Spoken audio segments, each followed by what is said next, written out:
za heshima. With 17,850 units launched so far in Mukuru, Rongai and Kibra, President Ruto says the housing plan will benefit 6.5 million Kenyans living in slums and informal settlements.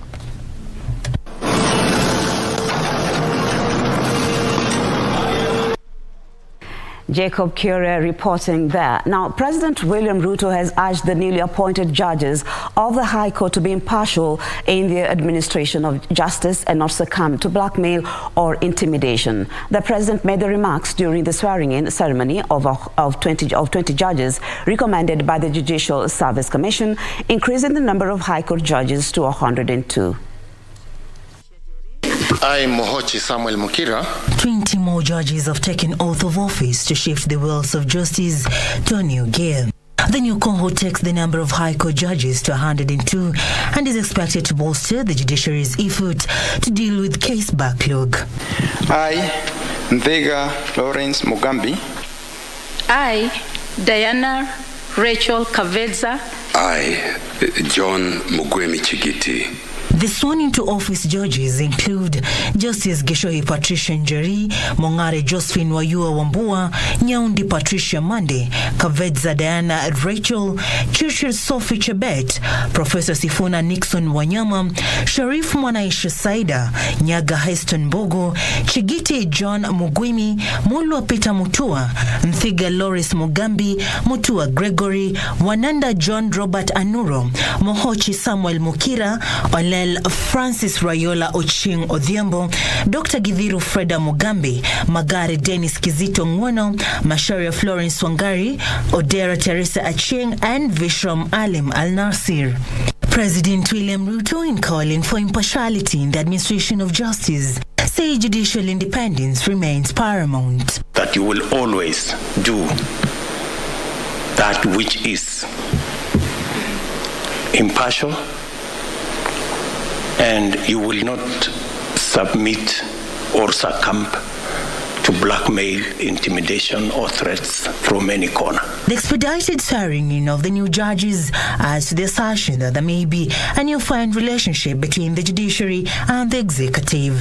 With the statutory establishment of judges required to be 200, the 20 judges of the High Court sworn into office now adds up the number to 102 from the previous 82 judges. Serafina Robi from State House, Nairobi. Thank you, Serafina. Azimio la Umoja One Kenya Coalition Party has accused the Kenya Kwanza administration of failing to meet its pledge to bring down the cost of living within 100 days in office. Addressing a rally at Kamukunji grounds in Nairobi, Azimio principals led by Raila Odinga resolved to put pressure on the Kenya Kwanza administration to reduce the cost of basic commodities beginning January 2023, particularly restoring the subsidies of maize, flour and fuel.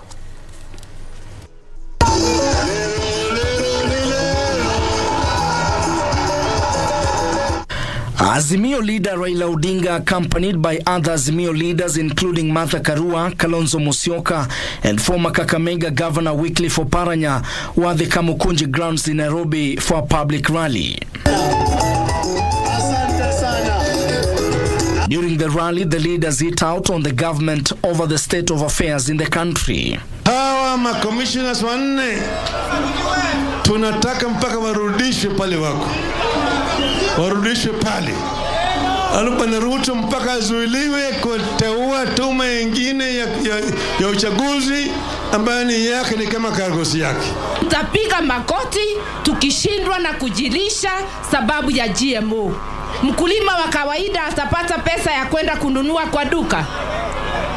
Watu wetu tuseme tunataka sheria ifuatwe, tuwe tunahusishwa na maneno ambayo ni ya maisha yetu. The leaders accused Kenya Kwanza government of failing to meet its pledge to bring down the cost of living within 100 days. Huwezi kumwahidi mtoto wako mkate alafu umpatie mawe. Kwa sababu mliahidi hawa mahasla kwamba mtawapea pesa bure. Leo hii hawa mahasla wanasema pwagu amepata pwaguzi. Lakini kwa hizo siku tumeona kwamba bei ya vitu inaenda kuongezeka juu, na hata mahali serikali ilikuwa inatoa usaidizi kwa wananchi wanafunga. The Azimio team further faulted the Hustler Fund initiative, saying Kenya Kwanza government lied to Kenyans. Aina legal framework, haijapelekwa kwa bunge. Unajua sheria za bunge, unapata appropriation, haijafanua na appropriation. Ilikuwa tunafikiria wako na mpango, lakini hawana. Na nyinyi wenyewe mtaendelea kutuambia yale kama yale tumepata leo, ili pia tuweze kuhakikisha kwamba hii serikali ya William Ruto tumeiweka katika balances na checks ili waweze kuwatumikia Wakenya kama vile waliahidi. In what they dubbed consultative forum, leaders made 12 key resolutions to address the challenges facing Kenyans, including to pressure the government to institute measures to reduce the cost of basic commodities, particularly by restoring subsidies of maize flour and fuel beginning January 2023. Nataka vijana na kina mama wasimame imara. Wasimame imara, watetee uhuru ambaye tunapigania sisi kama Wakenya wote. Tunataka kuona kama hali ya maisha ya Kenya inarudi sawa sawa. Yale mpango yote ambayo tuliahidi nyinyi iko kwa store.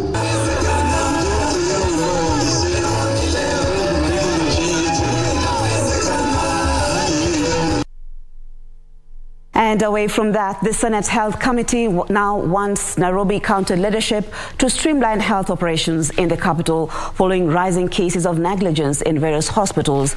The committee, which probed the Nairobi County leadership over recent cases of negligence reported at the Mama Lucy Hospital, wants a number of issues addressed, among them cracking the whip on staff who lack the right attitude to handle emergency cases.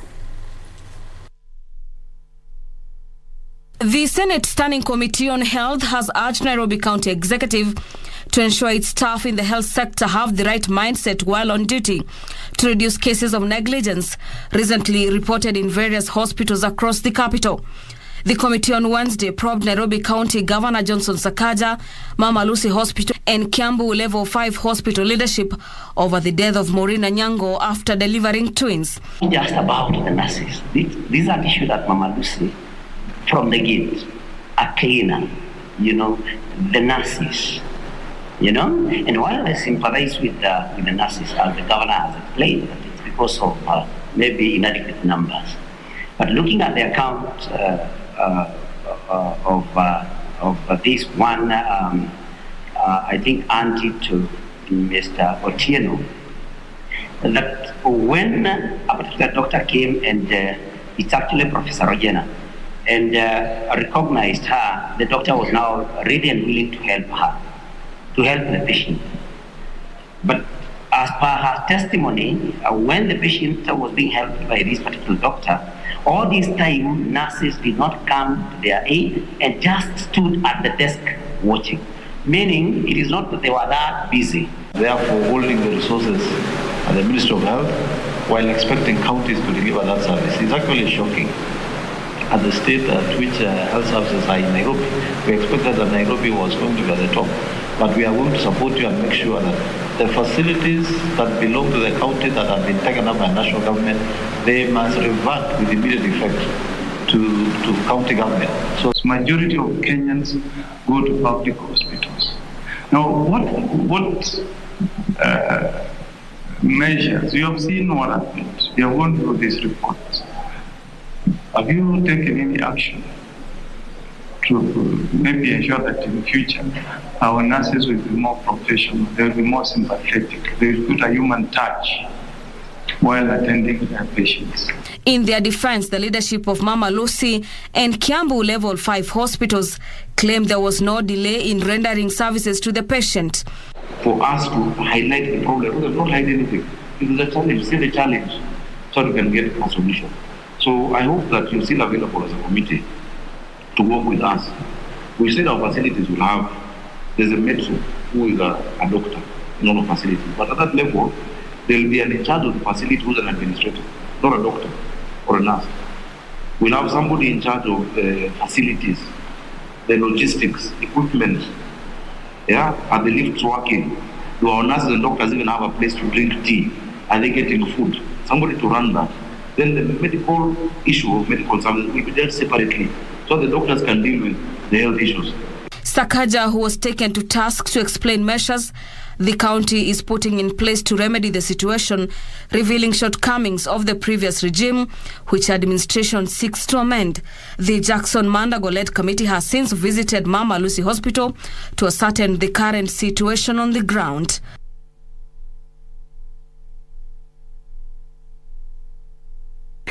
To matters education now, where primary school head teachers are demanding a pay hike as well as an evaluation of their job description from the employer, even as the government prepares for junior secondary schools intake across the over 200,000 primary schools countrywide come January 2023.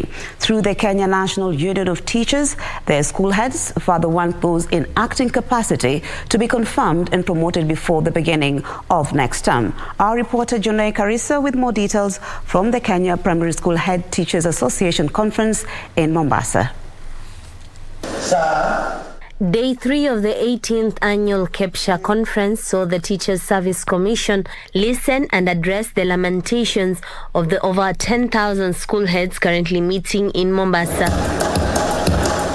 Their pressing issue is the burden of responsibility assigned to them that may not mirror their remuneration packages.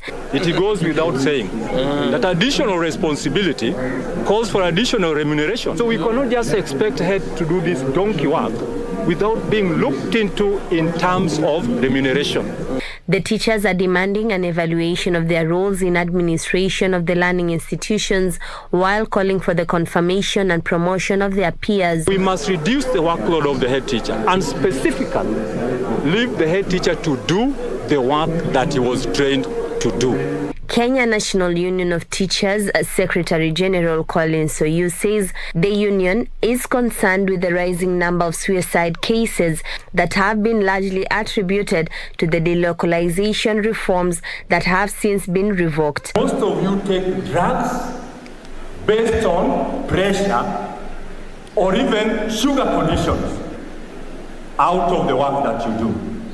On the one hand, they're trying to deliver what we expect them to deliver. On the other, we are not giving to them. So they live in states of constant stress. And therefore, it is this direct relationship that perhaps would lead on to cases of alcoholism, depression, suicide, and so on. OU is further calling on the government to fast-track the implementation of the Equalization Fund as well as specialized capitation for special needs schools. What you go through in special schools cannot be compared to what we went through in our normal schools. So can we have specialized capitations for the same? Over 229,000 primary school teachers have been trained on early year learning and junior secondary studies, while over 60,000 secondary teachers have received training on senior school studies. The Commission has further deployed adequate CBC competent tutors in teacher training colleges. Therefore, by the time the current teacher trainees graduate from these colleges, they shall have gained enough skills to deliver the competence-based curriculum. Juni Karisa Mbele from Mombasa County. Thank you, Junai Karisa, for that report. And it's on that note that we take our first break on Good Morning Kenya, but we'll be back with much more in just a moment.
That's the sort of danger that can accrue when you play like that. Oh, flag goes up anyway. Well, to pick out Gavi. But it was quite clearly 2 or 3 yards off. It's a great save from the first one. And then as it bounced back down off the crossbar, Amrabat making the block on the second attempt, but the flag had already been raised. And he's got Bono to contend with in goal. So Laird goes to the same side and again he's cut off. And see whether they are in or not. Benuana, oh, it's saved as well. And 3 taken by the Spanish side. The goalkeeper is obviously the hero at the moment. This game needed a hero.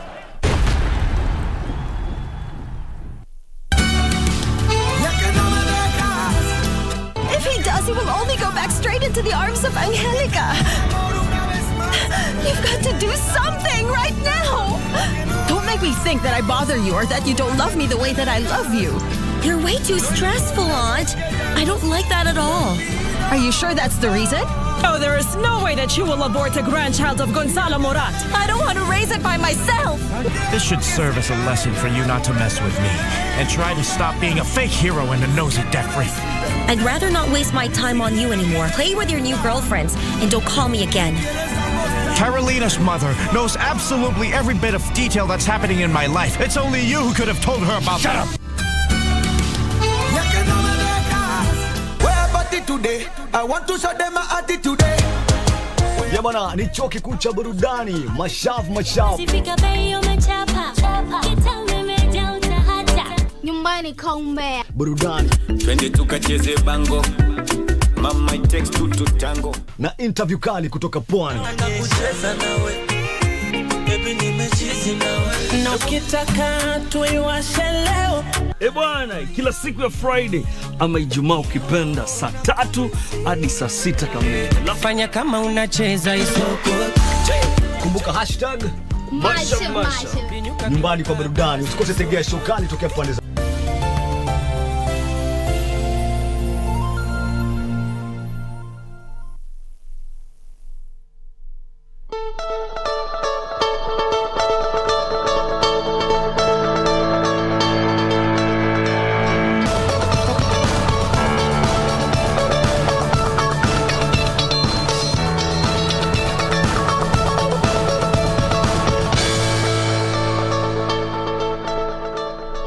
Thank you for staying with us. And we continue with the news where Uasin Gishu County Government, in collaboration with the business community and other residents, has mobilized foodstuff worth more than 10 million shillings to support hunger-stricken families in Turkana County.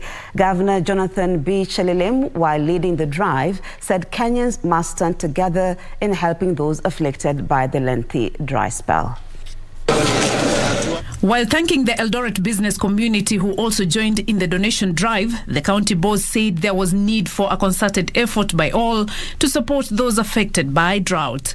It is worth to note that our country is currently experiencing effects of climate change, and there is need for all of us to adhere to mitigation efforts. These, as the Pamoja Tuungane initiative, distributed foodstuff in Kilifi and Garissa counties to support Kenyans affected by the ongoing drought. The contribution in the 2 counties will complement government efforts to tackle famine in the adversely affected ASAL counties. We've collected over 200 million from our business and from our 2 foundations, Safaricom Foundation and M-Pesa Foundation, and we are glad to have been part of this to distribute food in Bamba, in Kilifi, to families that are being affected by the drought situation in the country, and this is just part of delivering our purpose as a business. In Lamu, the county and the national governments have embarked on relief food distribution in areas badly affected by drought. Each family received 10 kilograms of rice and beans. Speaking during the launch, Lamu Governor Issa Timami stated that plans are underway to supply clean water to the members of the Awe community. Tukishirikiana serikali kuu na pia serikali ya county in a joint effort ya kuwasaidia wananchi. Leo hii kijiji kulikuwa na shida sana. Sisi ukame imetulemea kiasi ya kutulemea. Lakini hii msaada leo imekuja imesaidia pakubwa sana. He urged residents to consider planting drought-resistant crops in order to fight hunger in the coming days. We now shift gears to the business news, where the youth, especially from marginalized areas, are being challenged to enroll for training to sharpen their ICT skills to tap millions of online jobs. According to EduPlus International President, that is David Mallory, and Inua AI Solutions founder Humphrey Muchuma, Kenya has a pool of trained graduates whose talents can be harnessed to create jobs, wealth, and offer solutions to challenges being faced in the country. The government has been connecting villages and schools with the high-speed internet to enable Kenyans tap the internet to do online jobs as well as access government services. And it's very important for us to involve the policymakers at this moment in the educational sector to work with schools, come up with programs that are actually aligned with how the global market in the digital space is going. We do hire, yes, but we realize the most important component for success is the training aspect. The young people have the skills, but training is essential. And it's not just any other kind of training, a general kind of training, but it has to be specific. I think with the company, which is Inua AI, we have proven over the last 3.5 years what is possible.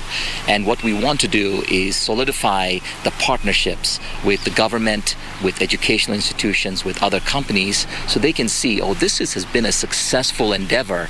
Why was this successful? Let's ask that question. And mostly the answer is these young people in Kenya are amazing. They're amazing, they're talented, and they're very capable of doing great things.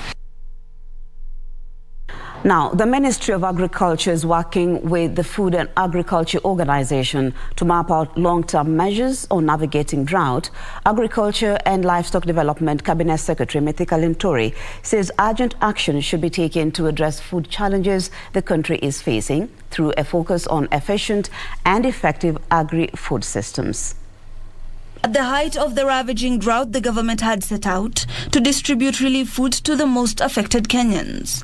Agriculture Cabinet Secretary Mithika Linturi says this is only a short-term solution and efforts should now be projected into preventing a repeat of the same. He says from the drought, about 4.5 million Kenyans are facing starvation and over 2.5 million livestock worth 1.8 billion shillings have been lost. We now need to organize ourselves towards running away from the rain-fed agriculture. It's a severe drought which we are experiencing as a country, and I'm sure that with the new technology, even those areas that are experiencing drought now can be improved, and those are the areas that we really want to look in at. Linturi notes that erratic weather patterns is a matter of global concern, and the international community should work together to transform agriculture. The effect of climate change have been so adverse on our food production, and there is a need for all of us to work together to combat climate change or to deal with climate change. It's also agreeable that we've had serious effects on our food systems out of the conflict conflicts. He made the remarks during the ongoing United Nations Food and Agriculture Organization Council meeting in Rome, Italy. It's time for sports now, where hundreds of football fans in Homa Bay cheered on Morocco as they beat Spain via penalty kicks to qualify for the quarterfinals of the ongoing World Cup in Qatar. The football enthusiasts were accorded a chance by KBC Channel 1 in partnership with gaming firm SportPesa, which is beaming the global showpiece to the public. Football fans at Homa Bay Market milled around the double-screen viewing track by SportPesa to follow the round of 16 action between Morocco and 2010 champion Spain. And after a goalless regular and extra time, the match was decided via penalties, with Ashraf Hakimi scoring a Panenka penalty, sending the crowd at the market into delirium. Chenye inafurahisha, Morocco imetoa the big team in the world of Euro champions. The KBC Channel 1 and SportPesa caravan, which has been crisscrossing the country, seeks to take the ongoing World Cup matches to fans to their doorsteps. After the Homa Bay stop, the caravan goes back to Western Kenya in Vihiga County, with the public set to view the quarter-final duels scheduled Friday and Saturday. Tunashukuru sana KBC kwa tuwezesha kutuona ball free, na tunazidi waendelee kutufanyia hivyo hivyo hadi siku ya finali. Tunashukuru sana. The viewing is expected to take place at the bus park in Vihiga town. The semi-finals and the final public viewing is set to be held in Siaya and Kisumu counties respectively. Reporting for Channel 1 News, I'm Bernard Okumu.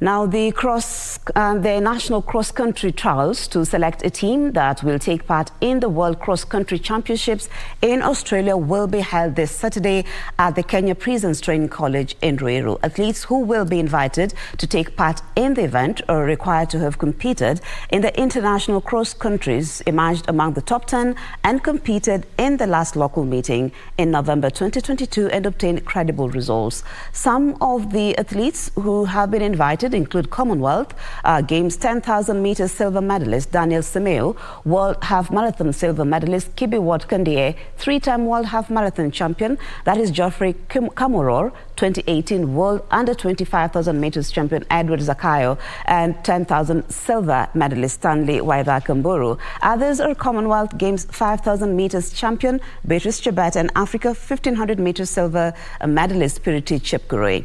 The next edition of the World Cross Championships will be held in Bathurst, Australia between the 17th and the 19th of February next year.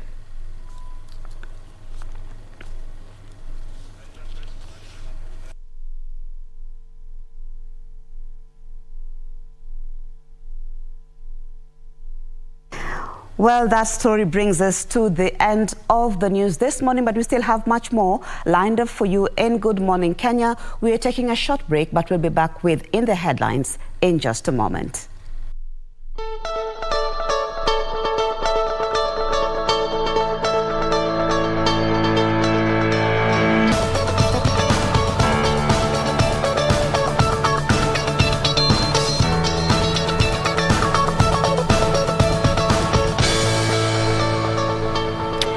And this is what's fresh of the press this Thursday morning. I start you off with a copy of the Daily Nation. The flagger MP is in a fix over opposition office. This is largely what is also expected to be tabled before Parliament through a communication from the President to the National Assembly Speaker, that is Moses Wetangula. This is even as they are thinking of predicating the opposition of official opposition in law, a matter that the President also spoke to 2 days ago when he was meeting members of Parliament from the Kenya Kwanza in the parliamentary group meeting, where he urged them to back and support this. But also the Ramo question has been, how constitutional is this?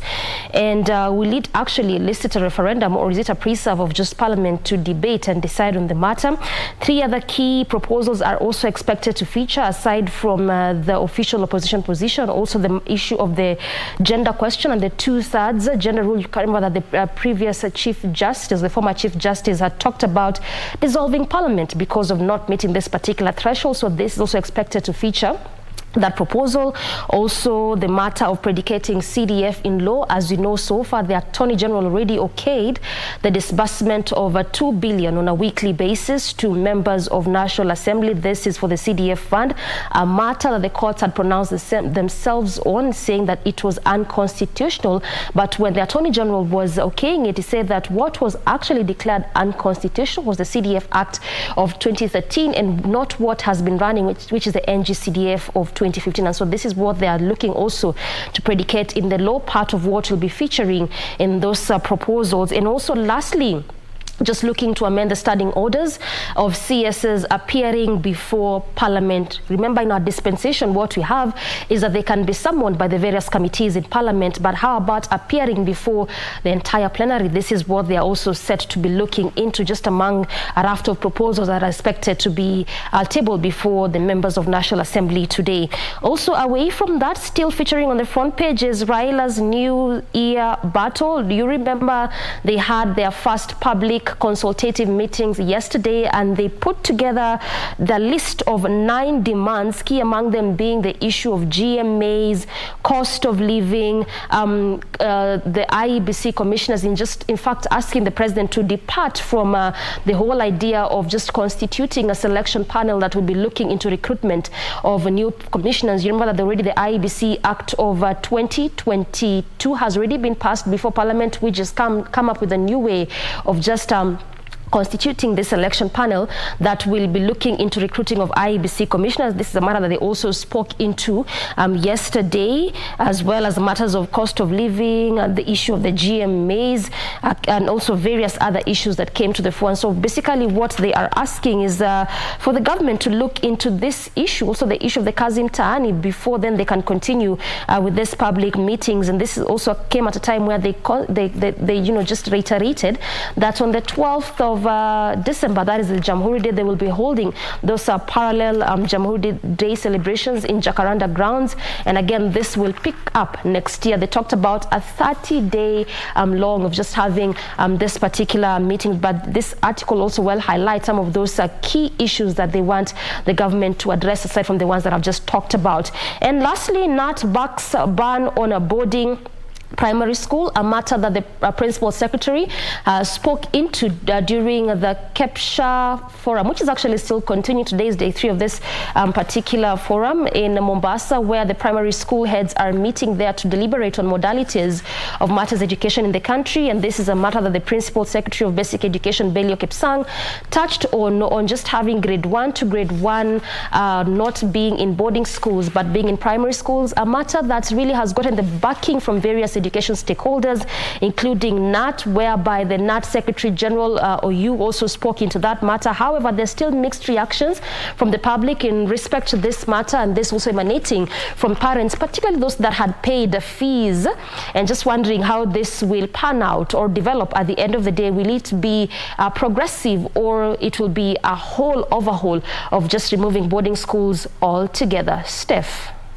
All right, so here on People Daily, the main read is Hustler Fund is illegal, and this is what the Azimio leader said yesterday at the Kamukunji grounds, where they are holding the public deliberations there. And what they're saying is that they're asking Kenyans who have already borrowed not to repay the loans on grounds that the funds lack legal backing, and that the loans being disbursed by Kenya Kwanza under the Hustler funds was inadequate to support any meaningful business venture that will enable borrowers to repay within 14 days. Also, what he was addressing in that particular rally, he demanded that 2 embattled Independent Electoral and Boundaries Commission bosses, that is Juliana Cherera and Justus Nyang'aya, should be reinstated unconditionally. These are the 2 commissioners that had already resigned from their post, and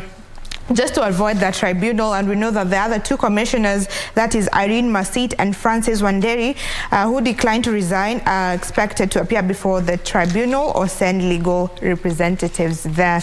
And still on the Azimio leader, in the Star, he says, engage stakeholders on the next IEBC teams or no polls.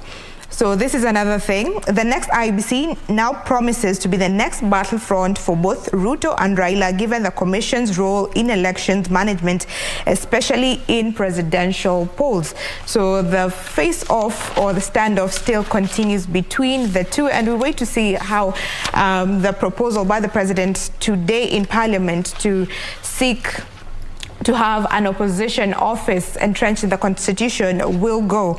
To other news, most PWs, that is people with disabilities, lack access to healthcare, social benefits. This is a report that was done, and it recalls and it's called for prioritization of needs of persons living with disabilities to access basic needs and spaces of meetings. The statistics given there is 8 out of 10 persons with disabilities lack access to healthcare, while 1 in 2 households with persons with disabilities miss out on food, according to the new report. And the recommendation they're giving is for their recommending subsidizing membership of the National Hospital Insurance Scheme, supply of food supplements for nutrition enhancement. So those are the 2 recommendations that they're giving. Moving to see what the Star has in the front page. Storm over plan to scrap boarding schools. And we have this on page 4 and 5, where it has given a whole article about this. And basically parents are refusing this, saying that, are rejecting this, saying that they should have been given more time. And the grounds that they're complaining on is that what happens to the parents who are living abroad.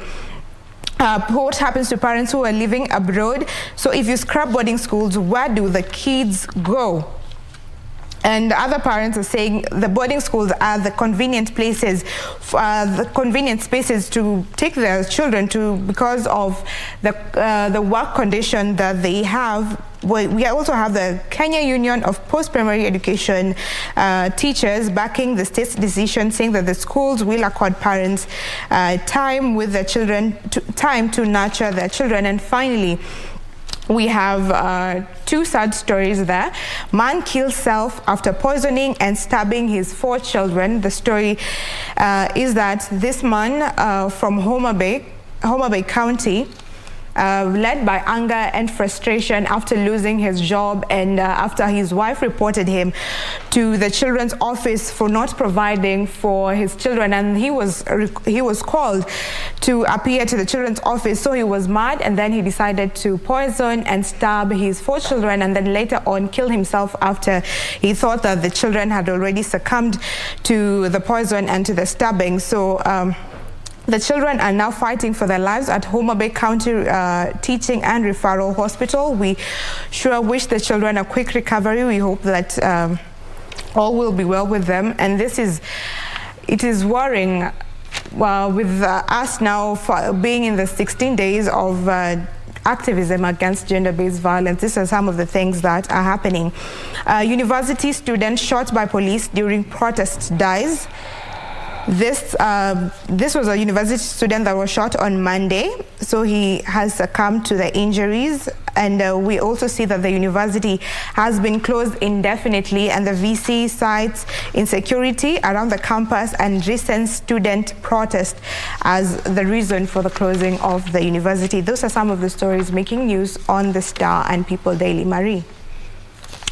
Indeed, I have the Standard newspaper with me, and a lot being covered here: politics, human interest stories, and all that. So, Raila 10 tough demands for Ruto is the headline on the Standard newspaper. And it's the first major public engagement after the 9th August pause yesterday, when Raila Odinga, the Azimio principals, were addressing the public and demanding that some of the promises that were made by the Kenya Kwanza administration must be implemented. Among some of the issues that Raila or the Azimio la Umoja, One Kenya Alliance, is pushing for the Kenya Kwanza administration to implement is the fact that to reinstate the 4 IBC commissioners before embarking on an inclusive and consultative process for reconstituting the IEBC. So if you remember, the issue of the 4 IBC commissioners has been making headlines, with 2 of them already having resigned, with a tribunal formed to investigate them in as far as handling of the 9th August general election results are concerned. So that is one of the demands by the Azimio la Umoja One Kenya Alliance. They are also complaining that the recent appointments by the president, that is the PSs and the cabinet secretaries, do not reflect the face of Kenya. So that in itself, they say that it should ensure that composition of civil service reflects Kenya's ethnic, regional, religious, and gender diversity.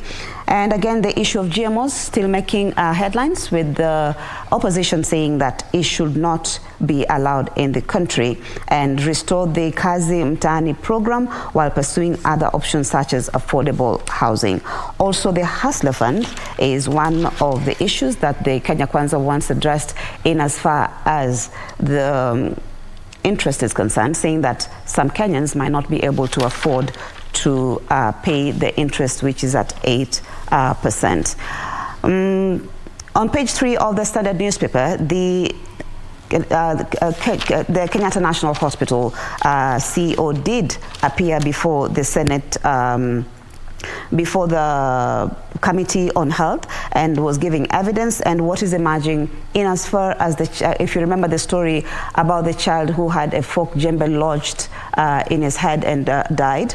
So they were giving evidence in as far as handling of that case, given that there was an uproar on how the matter was handled and until the baby died. But the CEO, that is Dr. Kamuri, told the committee that they suspect that it was a domestic issue and not that the child was injured when they were playing with other children. So it's emerging that the father could be responsible for the death of that child, and even the lodging of the fork jembe on in his head, because according to Dr. Kamuri, in this particular story, he says that the mother did cry uncontrollably, actually saying that she could have been the one who could have died, and that in itself was a telltale signs that there was more to the death of the child than just what was reported. So that story is being covered here in the Standard newspaper. We also have by-elections happening in Bungoma today. Remember that the senator, the former senator, that is the Speaker of the National Assembly now, that is Moses Wetangula, did pave way for the by-election, which is happening today. And among the people who are battling it out for the Senate position in Bungoma County are former Bumula Member of Parliament Mwambu Mambonga, who is contesting on the UDA ticket, from Ford Kenya candidate Wafula Wakoli, also there. Kandui Member of Parliament, former Kandui Member of Parliament Wafula Munyinyi on the DAP party is also contesting. So we'll be following up for you that story on the by-elections which are happening across the country. Other areas where the by-elections are happening are at Elgeyo Marakwet senatorial to replace Kipchumba Murkomen, definitely Bungoma senatorial to replace Moses Wetangula, Kandera MNA to replace Kandara that to replace Alice Wahome. So those by-elections are going on right now, but we'll be able to bring you more details as our reporters are already on the ground. We want to take a short break right now, but we'll still be back with more in the headlines.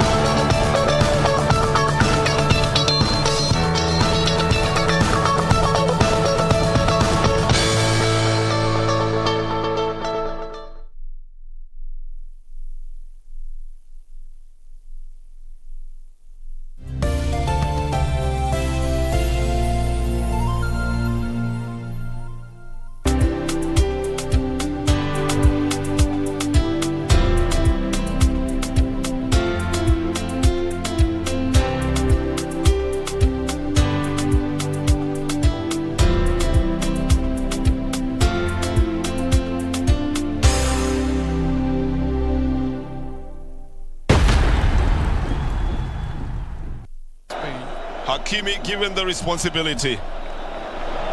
A very seasoned man, has played over 50 caps,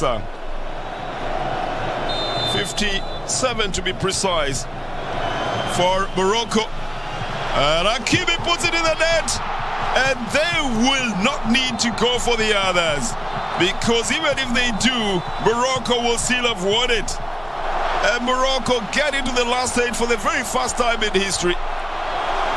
And a celebration is in the offing. Courtesy of Abdelhamid, Hakim Ziyech, and Hakimi.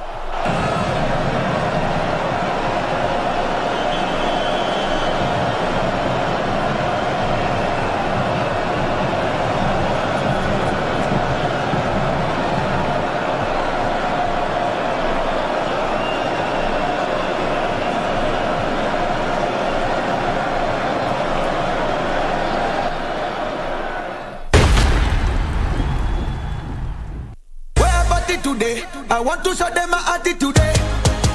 Ya bwana, ni chuo kikuu cha burudani, mashavu. Sifika bei umechapa, kitambe imejaa utahata. Nyumbani kaumbea. Burudani. Twende tukacheze bango.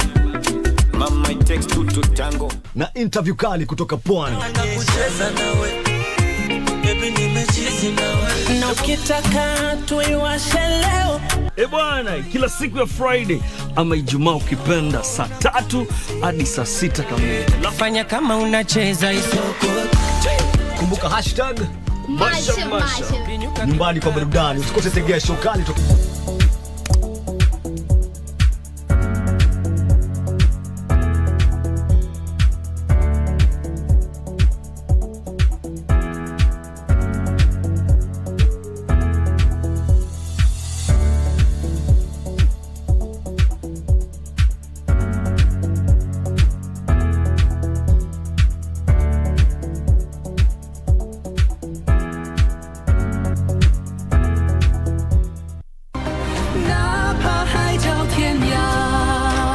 Dedicated reader when you were a child.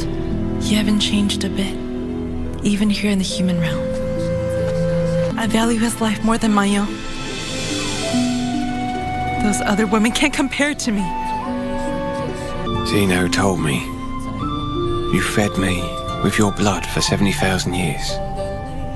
Is that true? If I had to give my life for you, I wouldn't hesitate. If my heart's blood was what you needed to live, then it was all worth it. I'm happy. I'm happy you've returned. Mother! What brings you here?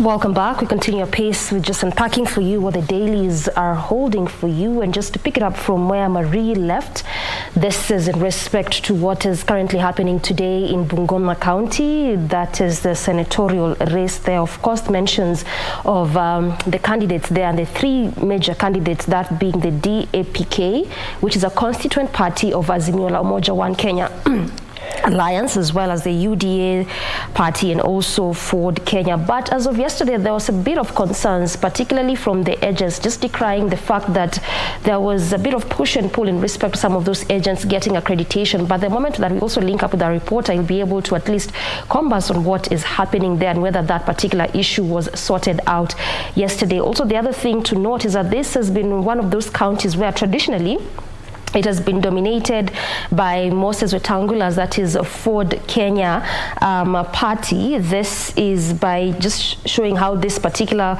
party has won in all county as well as majority of the National Assembly. But we also saw over the weekend Azimio la Umoja putting a spirited fight in that county where it brought together various leaders from that particular faction as they were campaigning for their candidate, that is from the DAPK. That is Wafula Wamunyinyi. There, just seeing key figures like the former Prime Minister Raila Odinga, the former Kakamega Governor Wycliffe Oparanya, as well as the DAPK party leader Eugene Wamalwa, who are mounting the door-to-door campaigns in the region for this senatorial seat, which is, that race which is actually happening today. And we are also talking of a total of slightly above 600,000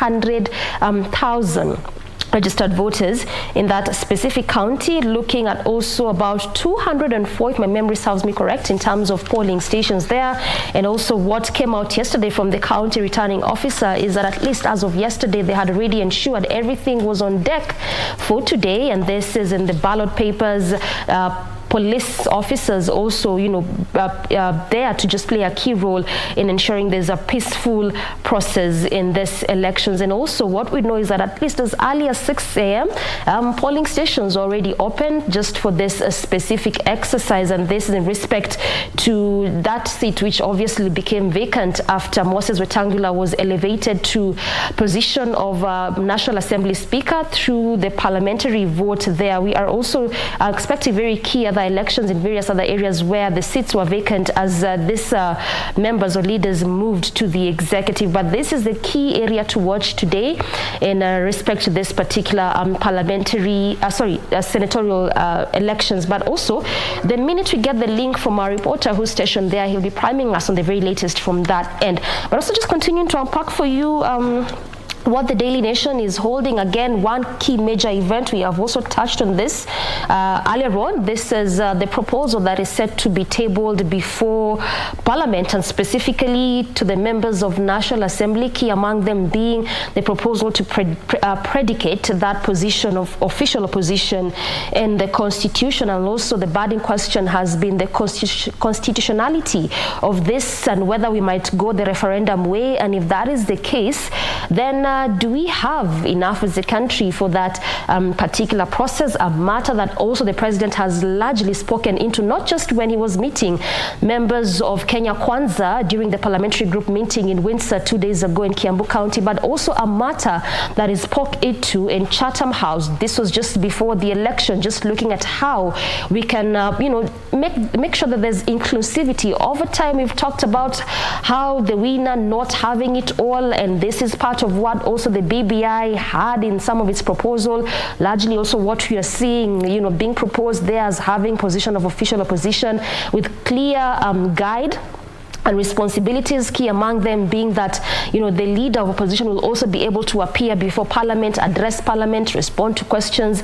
But also some of those questions that are coming or emanating from political pundits is that if at all we go this route, then will we have a strong opposition which is getting support and backing from the executive? Why? Because if we create this position, then it simply means that the leader will have an office and a budget which will be coming from the exchequer. So that means that you and I, as taxpayers, will be funding this. And these are some of those things that also just are coming out in respect to this conversation, even as we mull over sort of like creating this specific position for leader of opposition. So we wait to see how all this will develop, the clear structure, how it will look like in places of oversight. Just what we have in the Constitution in Article 108 is having the majority and minority leader, how we form that as a country, and basically the roles of these two factions, but not necessarily really having a position of opposition with clear roles and guides. So we wait to see how this will develop at the end of the day and how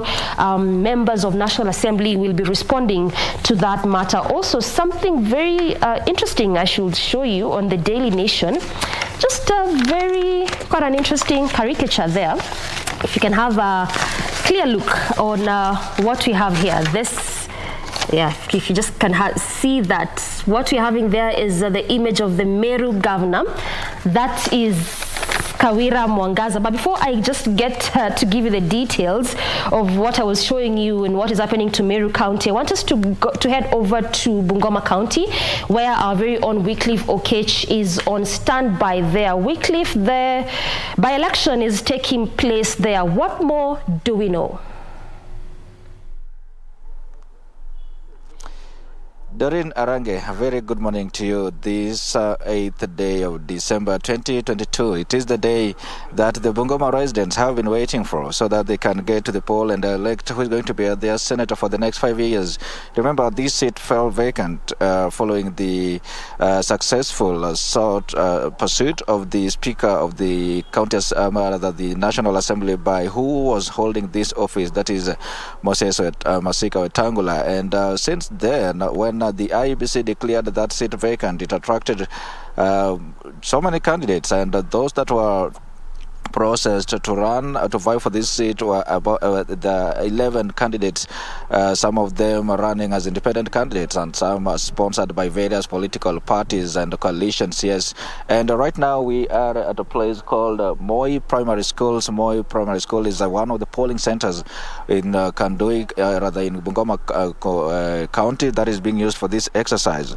And Moi polling center has so many polling stations here. If I can see, if my colleague behind the lens, Martin Kivuti, can basically pan around and show you the many polling stations we are having around here. There are about 7 of them, if I'm not wrong, and this is one of the largest polling centers around here. This is Kandui constituency, and exactly at 6, when the polling centers are usually supposed to open, we were at one of the polling centers. It's called some primary school, DEB primary school here within Kandui constituency.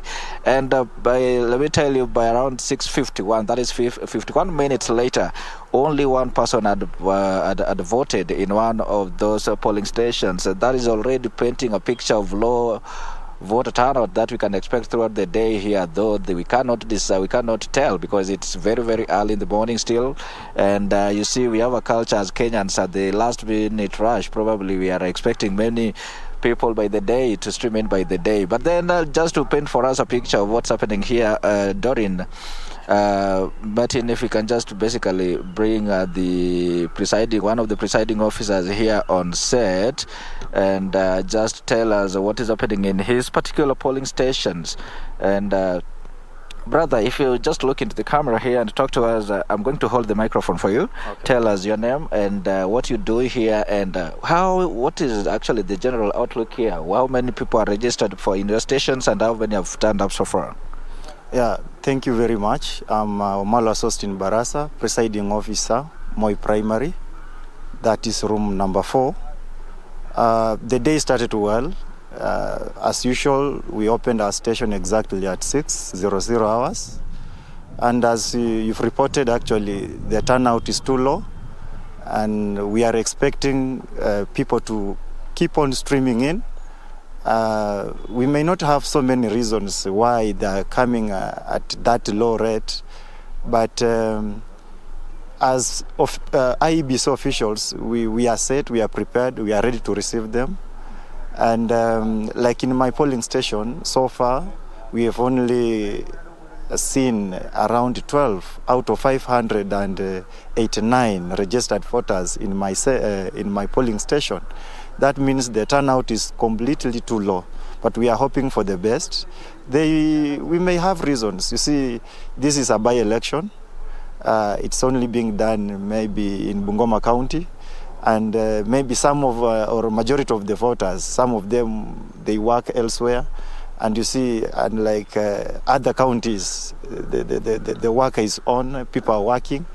And maybe it could be the reason why we are experiencing such a really low voter turnout.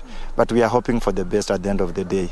Thank you very much. What do you think could have been done probably to get people come out and vote?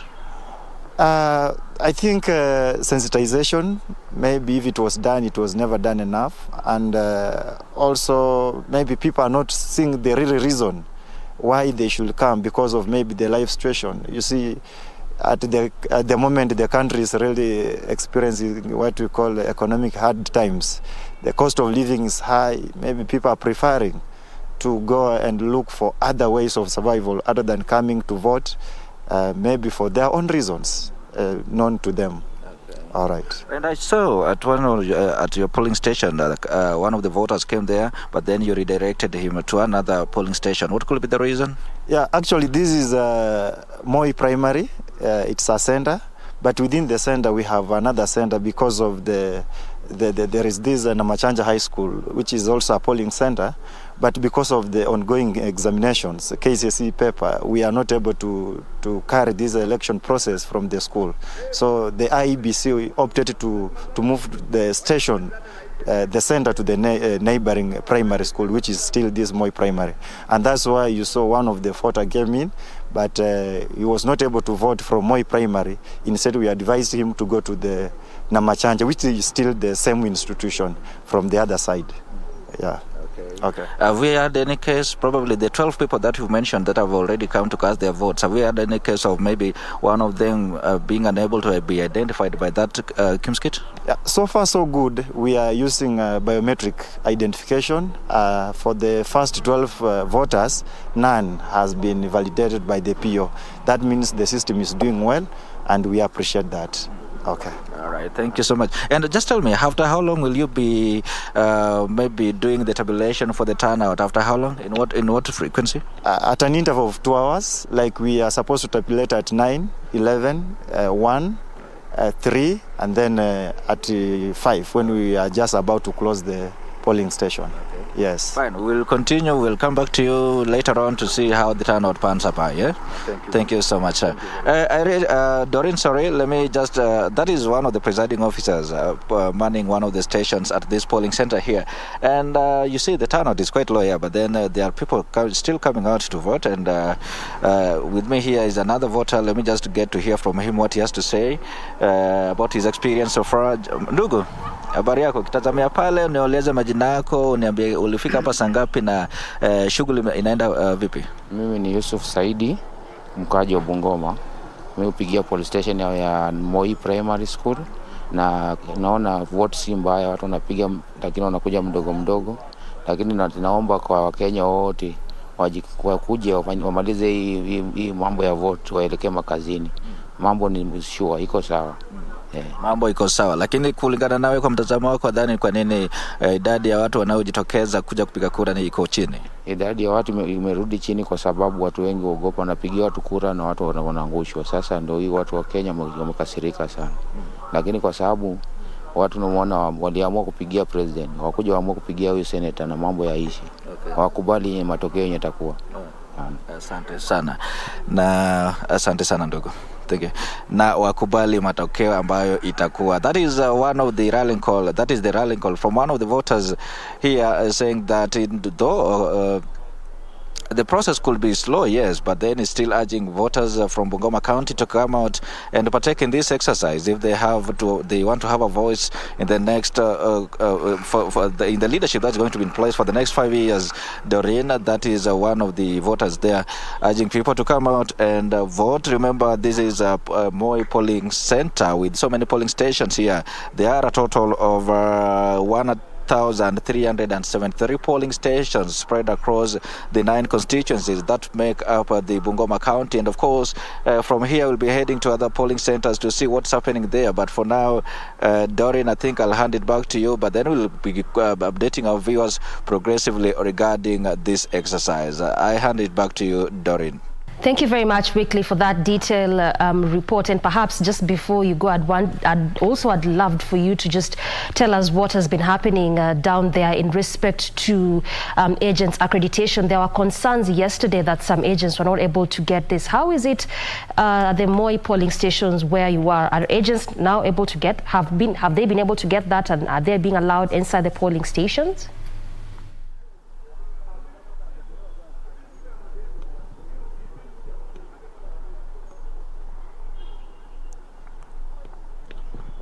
Wycliffe, if you, all right, so perhaps we will link up with Wycliffe again. Remember that this is a whole day long exercise where polling stations are expected to close at 5 p.m. and the moment we get to link up with Wycliffe Okech, who's our eyes and ears down at Bungoma County there, perhaps he'll be telling us how those concerns have been solved, which are concerns that were raised yesterday by some leaders, that there are some agents who had not been able to get accreditation, which was to allow them inside the polling stations. This talked about slightly above 1,000 polling centers. We are talking about slightly above 600,000 voters. That is a race that is pitting 11 candidates with 3 main key figures from the DAPK party, Wafula of the UDA, and also actually of Ford Kenya, and also the UDA candidate Wabonga. And also one of those concerns that had been profiled is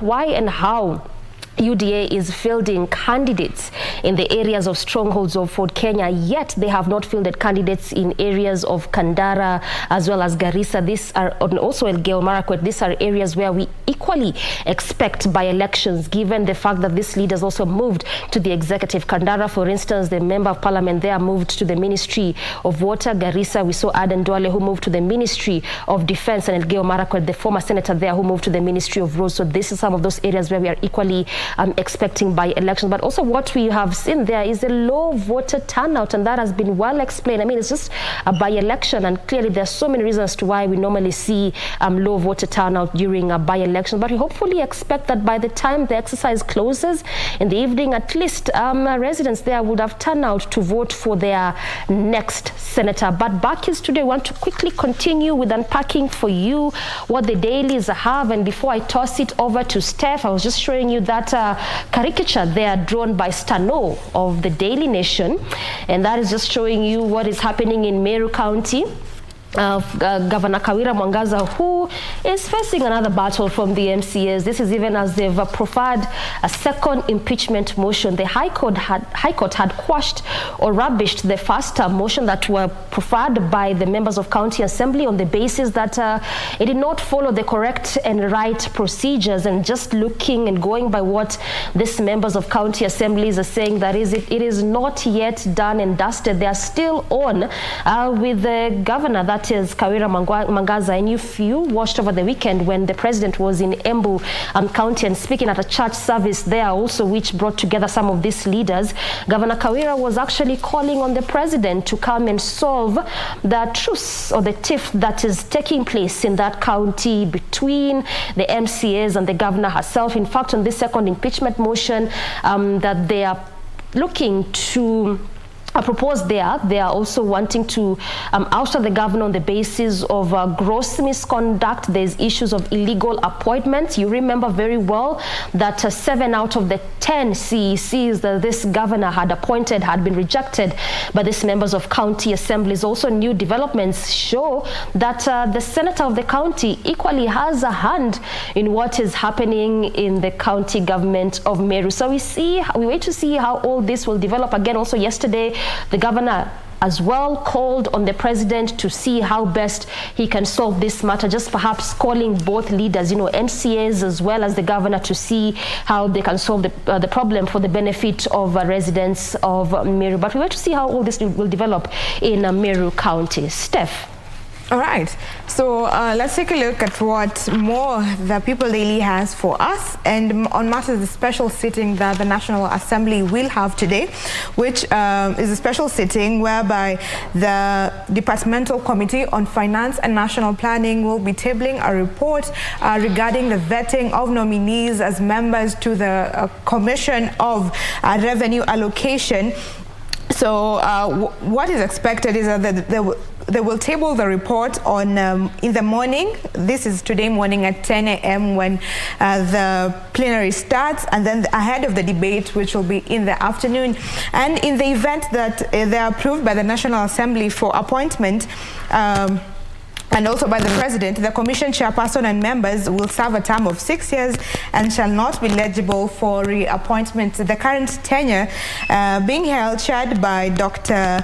Jane Kiringai, ends on December 31st. And the main functions of the CRA have been mentioned there. And this is to recommend the basis of equitable sharing of revenue raised by the national government between national and county governments, taking into consideration that 15% of the revenue disbursed must be disbursed to counties. That is one of the news there. Storm over Winnie State House snub. This is when Winnie Odinga, the daughter to the Azimio leader Raila Odinga, snubbed the meeting on Monday that was convened by the president to speak on with the Iala lawmakers. So a section of MPs allied to Kenya Kwanza accused Winnie of snubbing the head of state and threatened to initiate a process to recall her. But we have in her defense David Sankok of Kenya Kwanza saying that she had sent her apologies for skipping the sessions, but we have not yet heard from Winnie. We don't know what she has to say to this, especially the threat to initiate a process to recall her.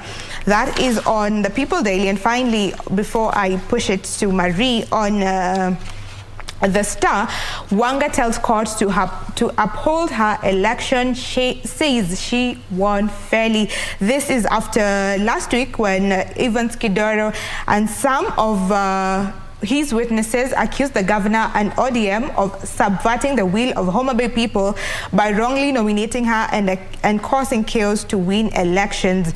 So testifying before the presiding judge, Wanga said some allegations leveled against her election were because of gender discrimination, and just telling the court to uphold the election, that it was free and fair. How about we take a short break and then we'll be back with more. Marie, before we take a break, tell us what is happening. Yes, indeed. Before we take that break, we continue with In the Headlines. My apologies for that. And I'm still with the Standard newspaper. A lot still being covered here. Ruto launches the 30 billion shillings Railway City project. So this is a project that was launched yesterday by the president, that is also being supported by the UK government at a tune of 30 billion shillings. And the project really is all about transport and communication. That is in terms of improving transport within the city, decongesting the city. As you very well know, if you live in Nairobi, transport is a big problem, and this particular project is aimed at decongesting the city, revamping Nairobi into a commercial hub that can compete with other cities across the world. So just as I mentioned, the project is being funded by the United Kingdom and seeks to transform the city's transport sector by enhancing railway transport to decongest the central business district. And this transport systems, according to the president, he says, are the cornerstone of efficiency, noting that without a proper working transport system, that Kenya as a whole will be lagging behind in terms of economic development. And apart from the railway transport, the project will also have motorized and non-motorized transport. Again, and it's not just the transport sector which will benefit from this project, but also people doing businesses, small businesses, because around this project also the government says that there will be construction of business premises for those who wish to do business. So it will also boost economic development in terms of small businesses and also create jobs. 5,000 jobs, actually. That is what the president did say yesterday when he was launching this particular project. This particular project will also enhance the government's plan to increase the housing units, the 250 housing units annually. In particular, this project will realize 10,000 housing units within it. So it's a project that the government is really giving prominence to, and well, looking forward to how that will pan out. Again, another story being covered in the Standard newspaper. Stakeholders split over a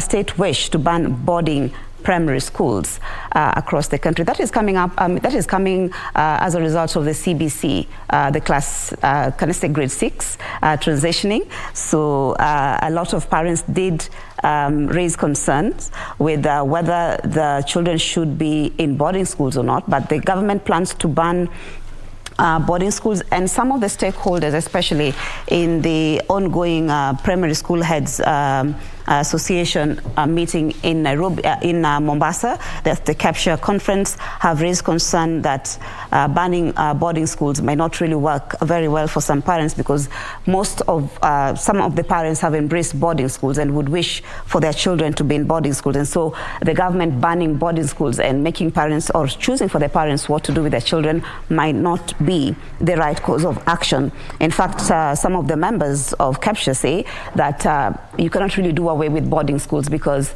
some communities like the nomadic or pastoralists, who are nomadic communities, do need boarding schools because their way of life does not support quality education, and unless the children are put up in boarding school. So that is still a controversial matter there, and them questioning what will happen with the boarding facilities across the country if the government chooses to ban boarding schools in the new system of education.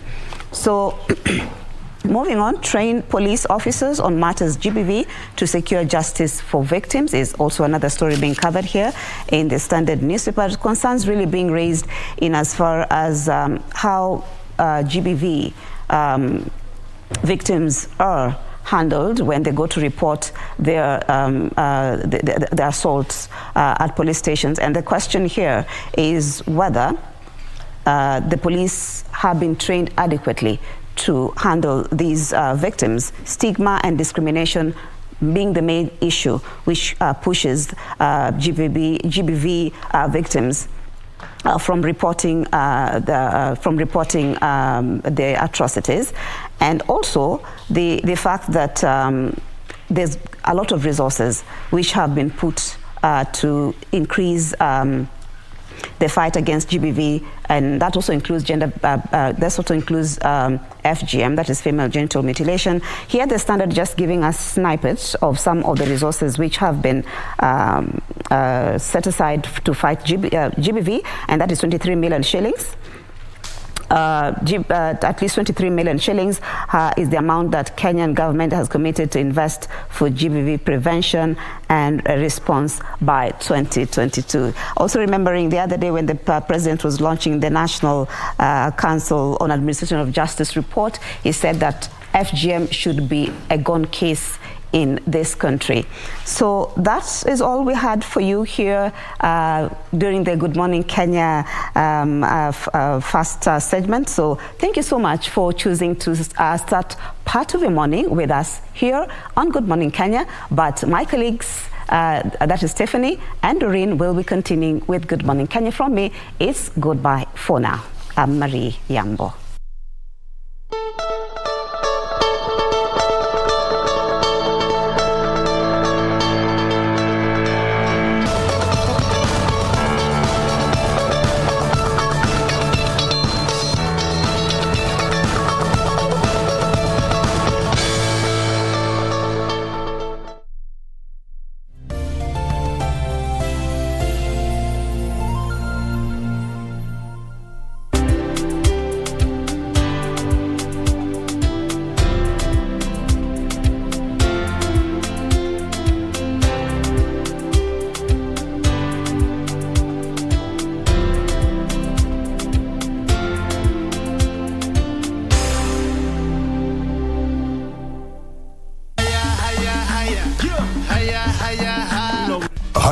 Hayawi huwa kinyang'anyiro cha kombe la dunia nchini Qatar chang'oa nanga Novemba 20 hadi Disemba 18, huku timu 32 zikiwania taji.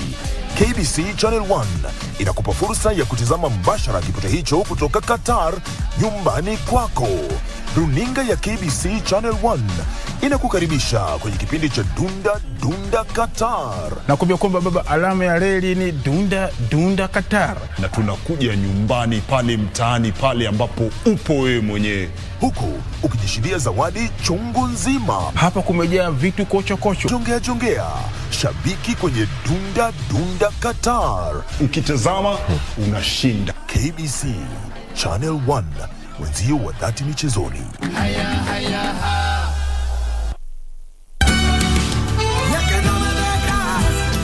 If he does, he will only go back straight into the arms of Angelica.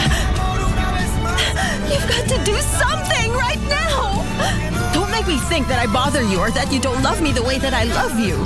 You're way too stressful, Aunt. I don't like that at all. Are you sure that's the reason?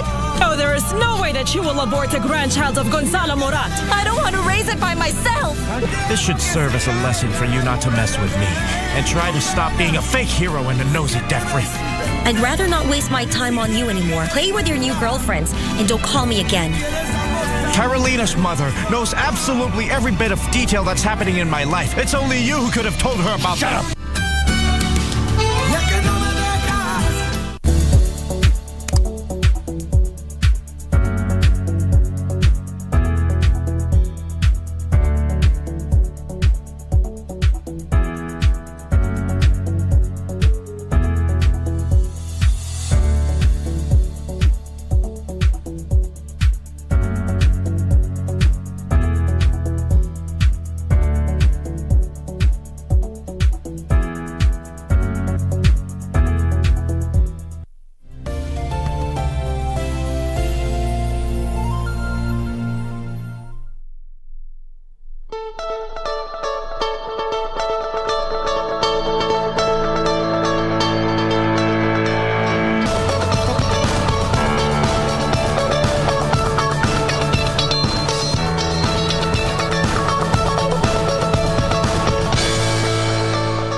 Minutes past the top of the hour, you're right in time for our first conversation of the day. We speak matters entertainment, but before I just get to introduce my guest, I want to also let you in on the fact that we are closely following up on what is happening in Bungoma County in respect to that senatorial race.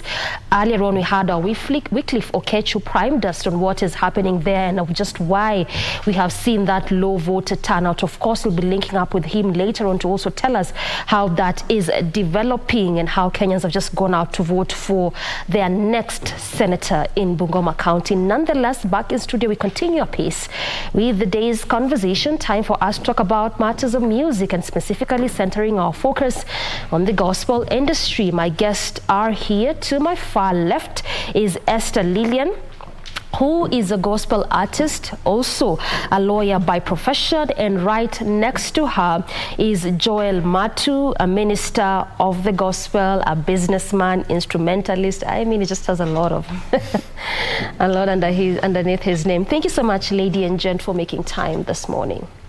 Welcome. We do appreciate that. Yes, we do. Yeah. So let's just start on that particular note. I mean, there's really quite a lot to talk about when you speak of the gospel space, the narratives that have been ongoing, that is really quite different from how it was, and particularly when you look at upcoming ministers. I don't know if I should call them upcoming ministers and upcoming artists, depending on how you choose to, call yourself. Nonetheless, let me just pick your mind on how you have seen the gospel space evolve before we get to your music. First time I say that I've gotten a lot of experience concerning music because we lived in the US for 11 years and we just relocated a few years ago. And coming back to Kenya, the music is very different. And when I say that, it's the content in the music that makes the difference, especially as a gospel.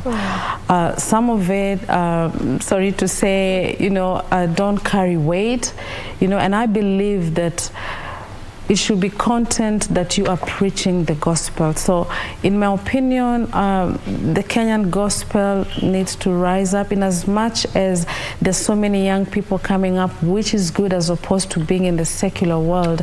But they need to be more in the word and focus on the content of what they are singing. So compared to being in the US, there's a big difference. It's not just the technique, which is good, but we have to balance and let the main thing be the main thing, which is Christ, preached even in the gospel industry. So we've got a lot of musicians, but they need to be mentored. I believe there's a lot of musicians who are lacking mentoring. It's not their fault.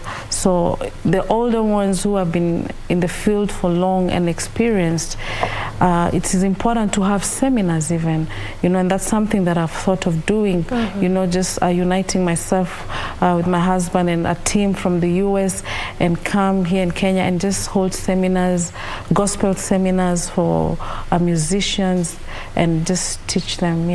I hear you. And I'll come to you, Joel, momentarily. But before I get to do that, Esther, I'd like you to elucidate on something that you've just said, perhaps explain it further, make it make more sense. That you said there's a big difference in how it's done in the US, given you've been there for 11 years now that you just relocated. Talk to me about how different that is, because coming down to Kenya, you realize even a lot of our radio stations or a lot of our TV stations would play a lot of music from there, or even a lot of individuals would opt to listen to music from the, particularly worship songs. And we have the lyrics in our head as opposed to having, music from our very own Kenyan gospel ministers. So how different is this? Again, it goes back to the content. When you, if your lyrics are word-based, then that gets to stick with the people because you minister to the spirit, man. You know, we are the body, but we have a spirit inside of us that needs to be fed. Like Jesus said, man shall not live by bread alone, but by every word that comes from the mouth of the Lord. So you find, you know, most musicians, like we've attended concerts where we have Bethel, you know, Jesus Culture.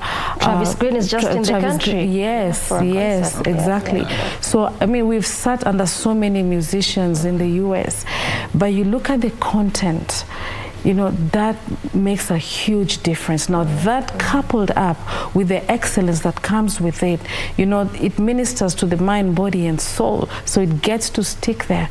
Because, again, the US, they are excellent in whatever they do. The practice is amazing. It can take days and hours. They spend time in it, you know, such that they want to produce something that is of standard.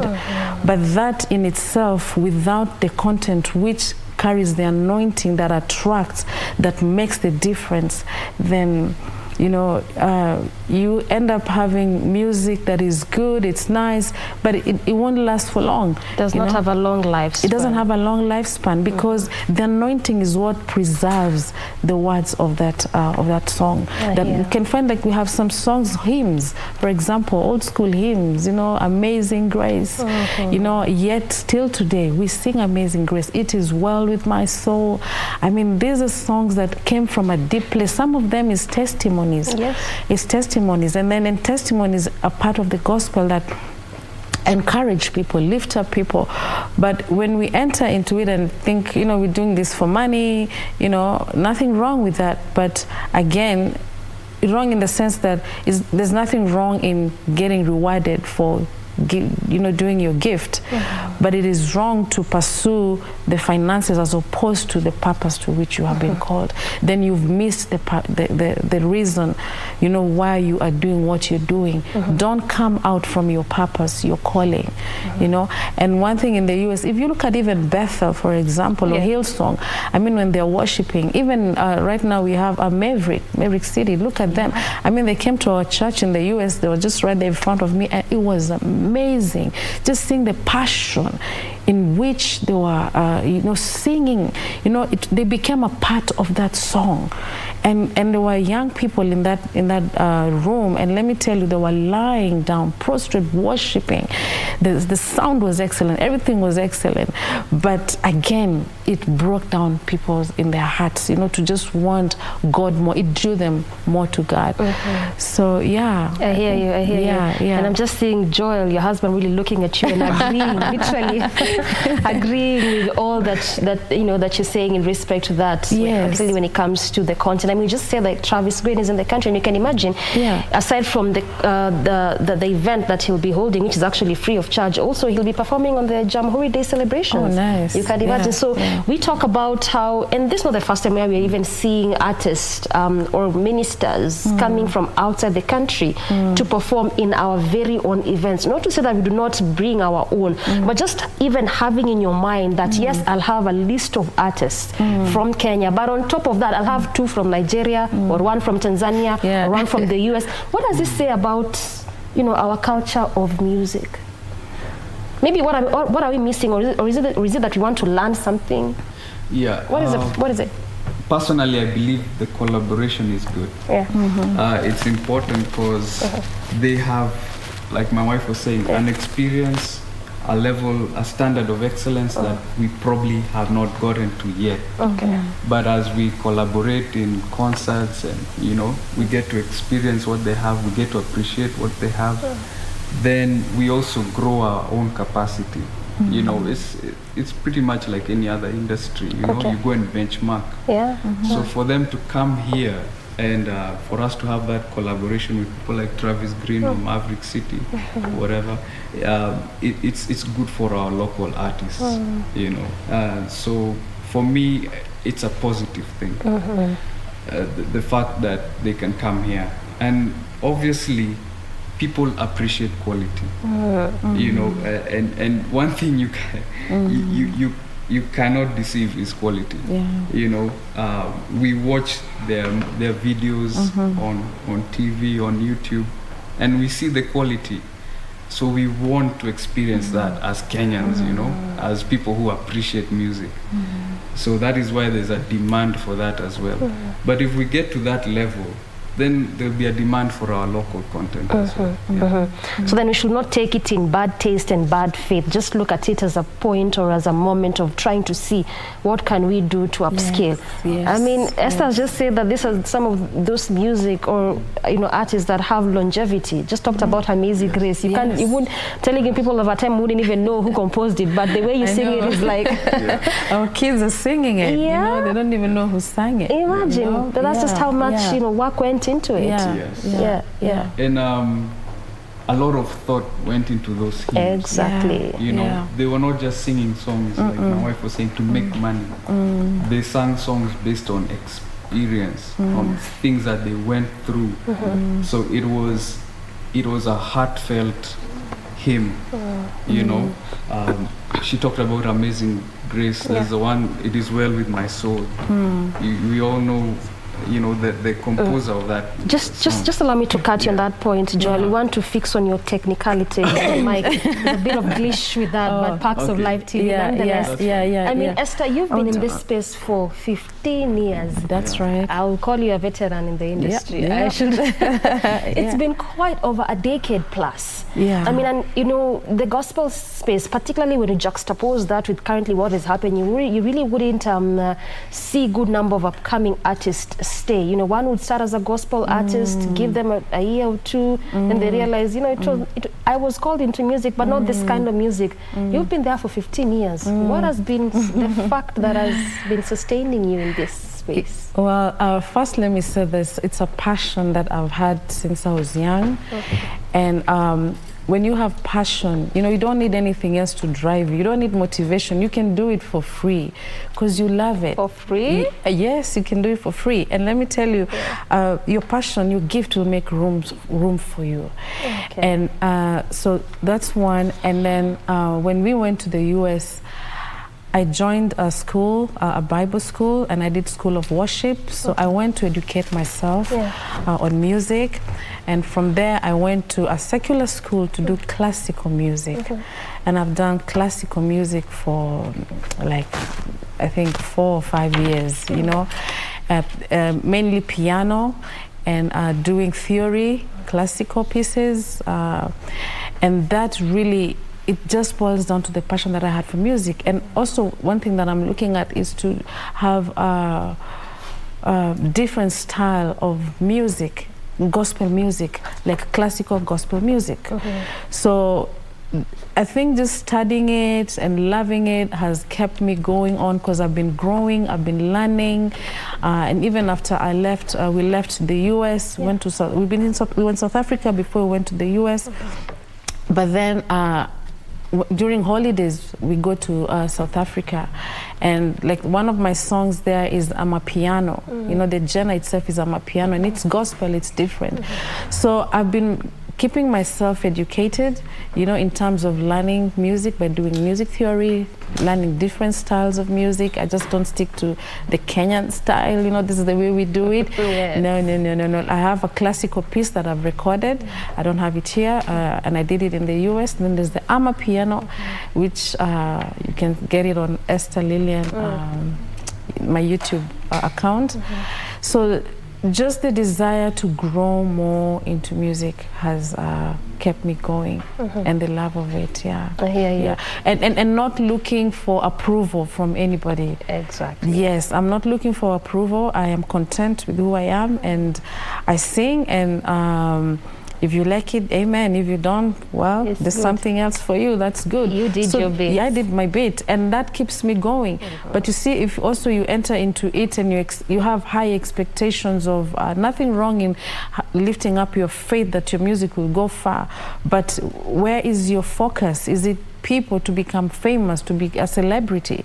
You know, when you do that and then that doesn't happen, you get disappointed and you quit. You know, if your motivation was making money, and then within a year you don't make the money that you wanted, you get disappointed. You quit. You understand? So it comes back to what is your motivation? Why are you doing it? Have that in the right perspective, you know, and then pursue it. Be content with who you are. Have identity in who you are. Don't seek identity in other musicians.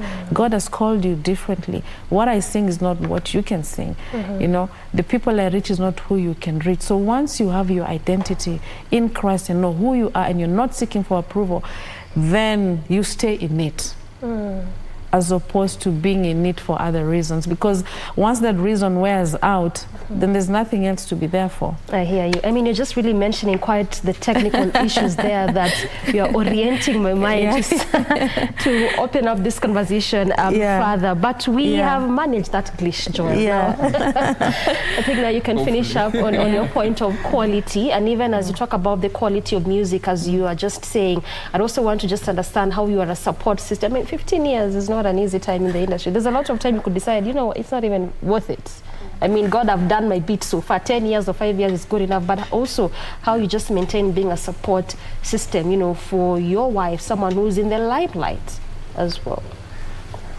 Well, I think first of all, there's a scripture in the Bible that says in 1 Peter chapter 3 verse 7, it says that you should dwell with your wives with understanding. And so that's something that I pray for a lot, that I'm able to understand who she is, and I don't limit her and limit what God has put in her. So my role is to support and bring the best out of her. And I'm also privileged to have come from a strong heritage. I watched my dad support my mom, my mom had a lot of gifts, just like my wife. She could sing, she could do a businesswoman, all that. And so coming from a strong heritage and knowing what's required of me from scripture, it gives me the grace to be able to support her, to build her, to encourage her gifting. And I'm so blessed to have a woman like her in my life. And, you know? and you're still confident within your space. I am, absolutely. Because even as she progresses, she carries me along. You know, I wouldn't be here if not for her, for example. You know? I mean, it's just interesting to hear you say, you know, there's really been quite a lot of the conversation there that it's a time and a space for women to sprout and become. And this in a way has sort of like made some men, not all, some to feel like limited in cocoons, sort of like shut back. Some are not even confident, so much so because their women are so much progressing high. If it's career ladder, if it's ministry. So to hear you say that you're very confident in who you are as a man, does not in any way make you feel belittled. It's quite quite the word there. In fact, I'm so excited when she's progressing. You know, I celebrate. I'm so proud of her.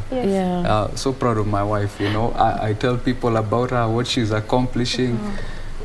You know, so for her to progress, for me, it's a big joy. And I think a lot of them are men, some who are, you know, want to hide themselves and, you know, stay back when their wives move forward. It boils down to insecurity.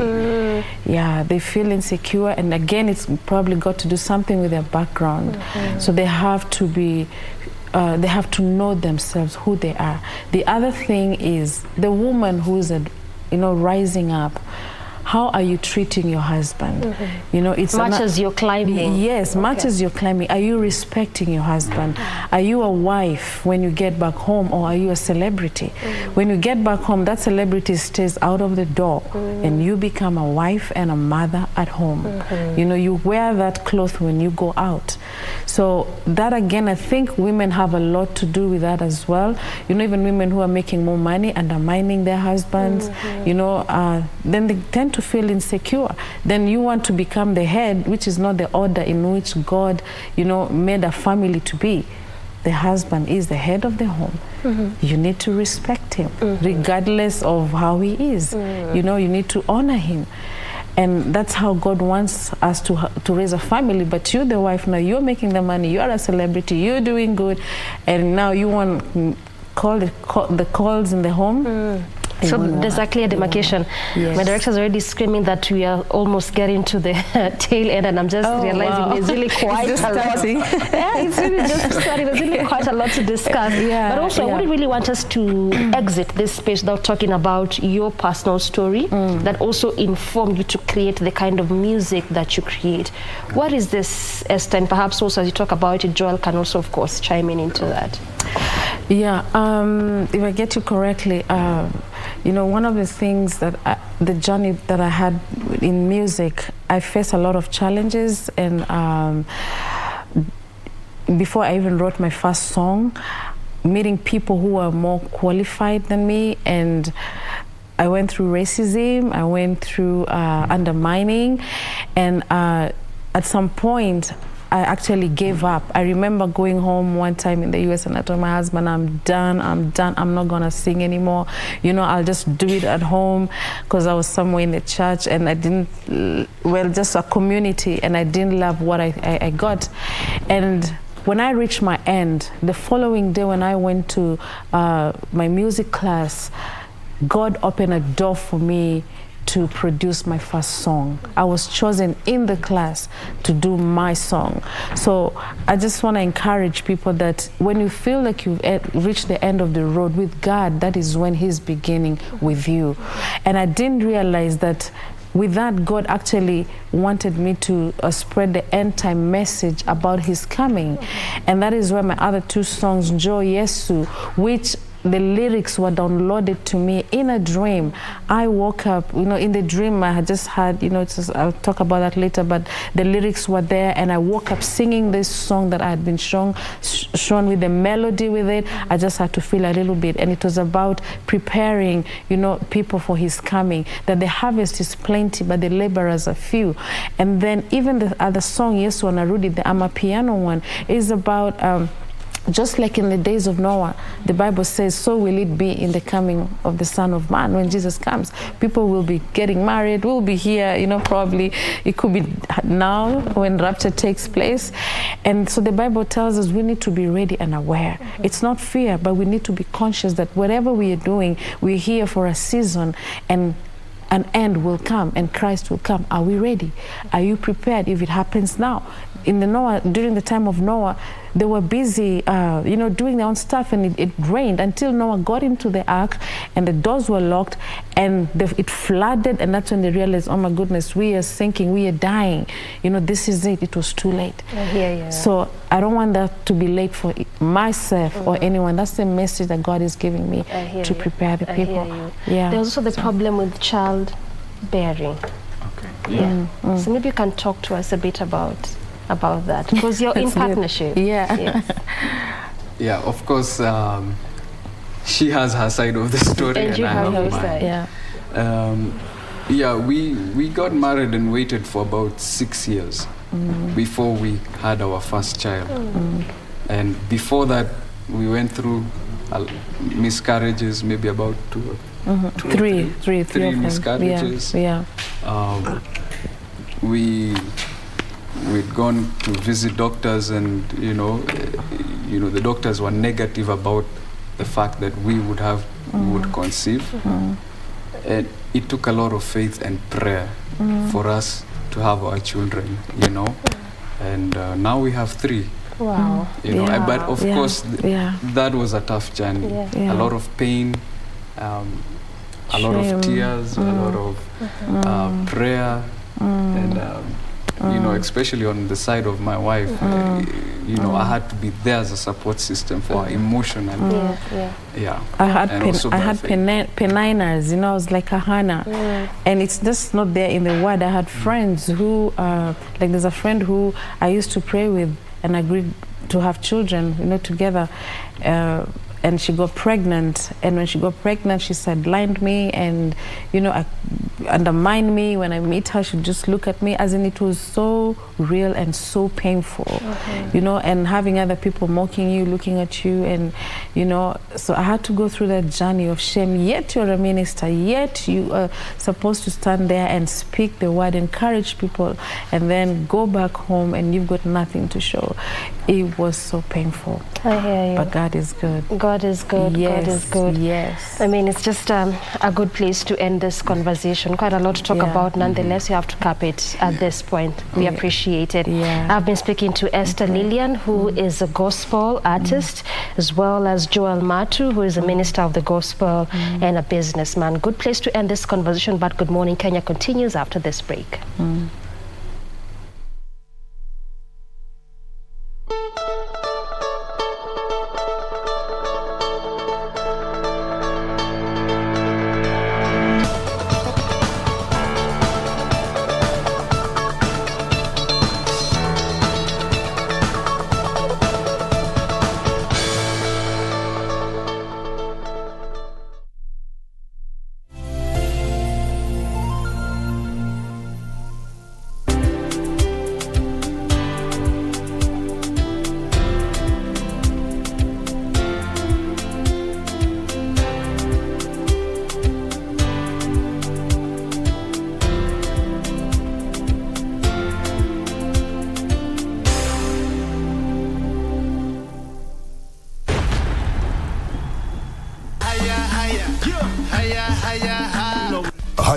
Hayawi huwa kinyang'anyiro cha kombe la dunia nchini Qatar cha nanga Novemba 20 hadi Disemba 18, huku timu 32 zikiwania taji.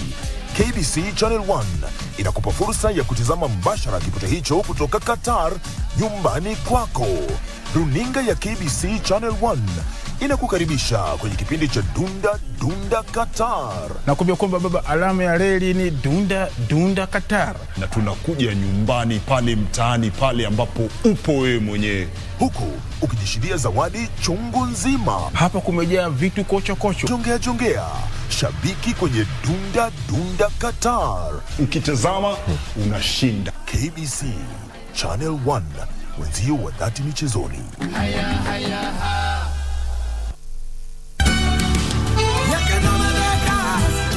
If he does, he will only go back straight into the arms of Angelica. You've got to do something right now. Don't make me think that I bother you or that you don't love me the way that I love you. You're way too stressful, Aunt. I don't like that at all. Are you sure that's the reason? Oh, there is no way that you will abort a grandchild of Gonzalo Morat. I don't want to raise it by myself. This should serve as a lesson for you not to mess with me and try to stop being a fake hero and a nosy death freak. I'd rather not waste my time on you anymore. Play with your new girlfriends and don't call me again. Carolina's mother knows absolutely every bit of detail that's happening in my life. It's only you who could have told her about that. Shut up!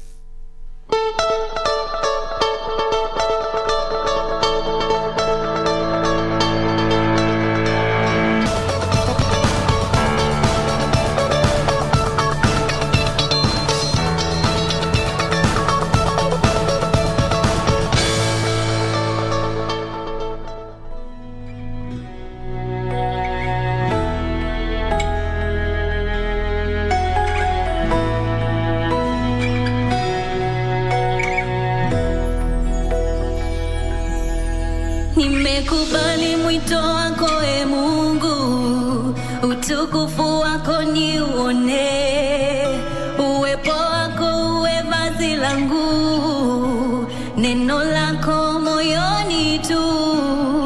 Umeniita nimekuja e Baba, sasa nena moyo wangu upone.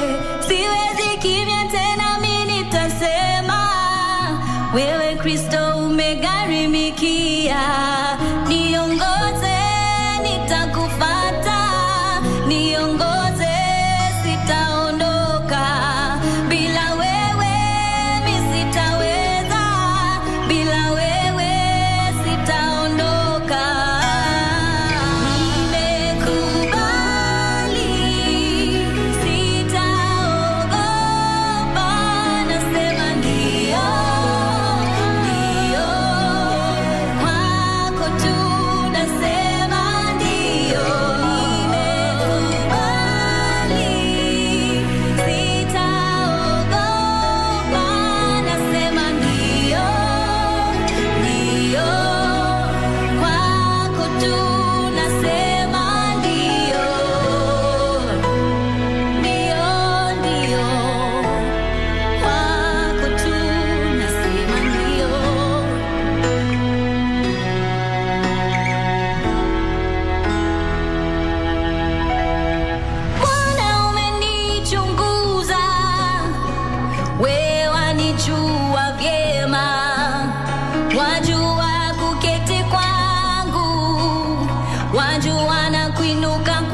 Wow. What a nice song. What a wonderful song. That is Nani Kama Wewe by the Queen herself, and she's here with us in studio.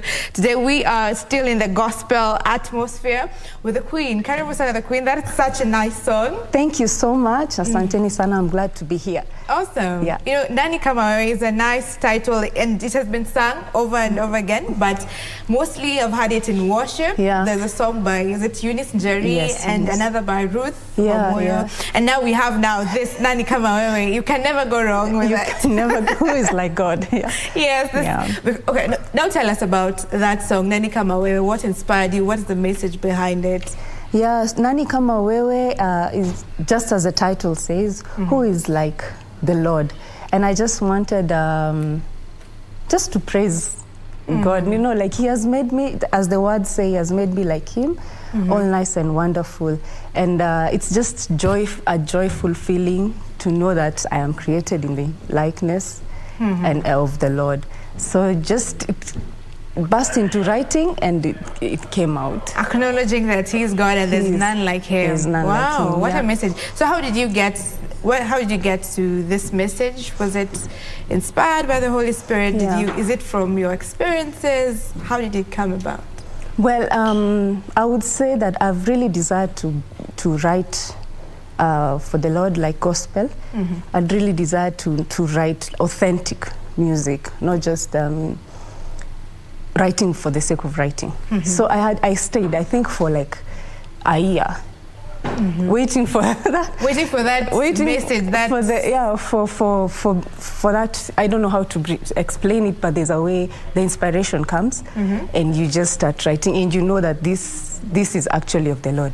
So I would try. I start. I'm like, I know this one. This one is not me. It's not it, as you said. Then at one point, lyrics just started dropping. Okay. Lyrics started dropping. I would write, and then I realized, okay, this is a song, this is another song, this is another song, and then I got Nani Kama Wewe, and I was like, oh, first of all, the chorus came, and I wrote, then now to get the verse, it just flowed. And of course, it's because of who the Lord is in my life, all that was a contribution to. Wow. And I saw in the comment someone wrote that it's quite scriptural. Yes, the message behind it. Yeah. So does it mean that when you are a gospel minister, if you refer to yourself as a gospel minister or artist, you have to have a foundation in the Word of God for you to sing it, or can you just decide one day you just want to sing for God because, well, He's God and you can sing gospel music? Yeah, I would say first of all, I'm an artist, and gospel is one of my genre, and because this gospel is the good news, right? And I believe this is good news. I want to bring good news to the people. And about writing and deciding to be a gospel or writing gospel music or singing gospel music, to some point, yes, you would be rooted in the word, but I also believe the Spirit is within us. Like the Lord can speak to you wherever you are. Like, for example, John the Baptist, he was, or those guys of the old, before the Bible was there. The Spirit of the Lord would just come upon them. And that's how the Bible came out, was written. So it first started with them. He would come to them and inspire them, and then they write or they say. So I believe when your heart is right and when you have that desire, the Lord just reigns on, because you become medium for the Lord to use. God just use a vessel to be a conduit to the message and spread the gospel to the world. So I believe both parts play. Okay. As long as you're inspired by the Holy Spirit, that's the most important. Okay. And this is your first song that we have seen, and you sing so well. It's like you have an experience to it. So how come you're just starting this year? How come this is your first song? Wow, my journey has been taken quite a while, and I don't regret anything. Actually, I've been singing, I think, ever since I was born. It's from I know. It's inborn. Someone asked me whether there's anyone in the family who sings, and I was like, by the way, no. but I don't know. This is just me. Yeah, so when I was young, I would entertain guys in the house. I dance. Actually, I remember we would have, I would create a show, like, and force people to pay tickets and come and watch me. Wow. My siblings. Thank you so much, my sisters and my cousins, for your support. They supported the talent. Yeah. So the desire has always been there. I went to school, in high school. I think my second year in high school is when I officially like started writing. But I've been singing in choirs. Everywhere I would go, I would join the choir.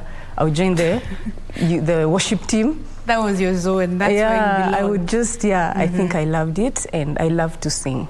So that has been the journey, and we were, like, whatever you're hearing now has been a journey of 4 years. Yes, you were telling me 4 years to release an album, but that's a lot of time. That's a lot of time. So why 4 years? 4 years because of, up and pale corners, I don't know, just ups and downs in the journey.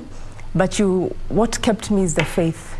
I would have lost faith if I would have given up if I did not have the faith. And hope deferred. There's a verse that goes, hope deferred is, you can finish that. But I kept on holding on. I think it was a test. I don't know. So you could easily, you could easily give up. Like by the way, you can easily give up. But I thank God that this was actually in deep within a passion, a very strong passion for me. And with the grace of God, I was able to complete. Like, we met a very good producer, Mike Omole, known as Mike Sakata, I think, to the people. And he stayed with us. Like, my husband, he's my manager. Wow. And yeah, he's my manager and executive producer. He's been supporting me. So he would take me to the studio, to Naenda, when I was pregnant with my third girl. I started 2018. And what's the importance of having such a support, from your spouse? The previous interview that Doreen had, we had the spouse here and the wife, and the husband has always been behind her, supporting her through the journey. And it's not easy for the man to be behind the scenes, pushing you to the front, and all that. What does that do? That kind of support? That kind of support is amazing, and it's so important. Guys, support your wives. It's so important because find the role of the woman is seen to be the one behind and in the kitchen and what, but to find what if now the Lord wants you in the forefront. And you need to have that person. You need to have that person who understands that, and who's also in the faith, born again, or just understands that and supports you, and is ready to push you even when you're almost giving up on yourself, which may happen one or two few times. But it's very important because, like I said, my husband has really been, who is now my manager, he's really been with me in the journey. He would take me, he would support me, tell me, right, whatever support you need. And of course, even in your family, if your folks and your siblings are supporting you, it's very, very important. It's, there's a lot to deal with when you get out now. I think when you have that support, that's everything. A lot, Okay, so I want to understand, what were the challenges that you experienced during those 4 years, just to get an understanding why it took so long? Was it working with producers? Was it the financial bit of it? What was the problem? I think mainly it would be we worked with 3 different producers before. So I think everyone has their own path. At some point they would leave to go and do something else. So now at another point I lost all my files. I'd done 5 songs. So like, okay, now we are starting from scratch. That requires grace. I was like, hey, I'm not giving up. This one here that is starting like this, we have to. I want to see the end of it. And I'm so glad that today, 2022, is when it's finally Wow. And what has that song done? What feedback have you received from the audience that have listened to it and praised through it and danced through it? Guys, what is the feedback? The feedback is very positive. Thank you, guys. They're saying this is a new and they're enjoying. It's danceable, but still has a message behind it, and I love that. You love it? Yeah. Okay, and you were telling me off camera that you had a bit of trouble getting your parents to give a backing in the music journey, and it's very typical of Kenyan parents, you know, unaenda kusomea music, why music? And this was your passion. Tell us about it. Very, very interesting. So I remember when I cleared fourth, I was like, what? I can't pay fees. What are those? I don't want to hear. I don't want to hear. Like, you know, they have a path for you, which is it's a good thing. And we appreciate our parents because they gave us the foot in the grounding, which is so important. But I remember we had a studio in the estate, an estate studio where we were all young, and we were like many in the same estate, and we just opened a studio. We all had the same passion. It was called Sababu Entertainment, and then it was open to everyone to go and produce. So when I cleared fourth, that's where I wanted to go. Where nilipelekwa Shago 1 month. Kuwa serious na maisha. So I was like, hey man, say, guys, I want to sing. And they're like, before they really, it has been a journey. Before they really accepted, it took a while, but finally my dad is the first one who was like, you know what? This is what you want to do. I remember there was a time I told him, I want to go do, after fourth, I want to go do music. It's like, you need a degree first. Even Kofi Olomide has a degree. Okay. In economics, so education is even new. This setting the foundation, yes. In economics, so get your degree, and I appreciated that. I was like, yeah, that's true. Let me get my education first. So when I cleared, I was like, I'm done. So can I now go?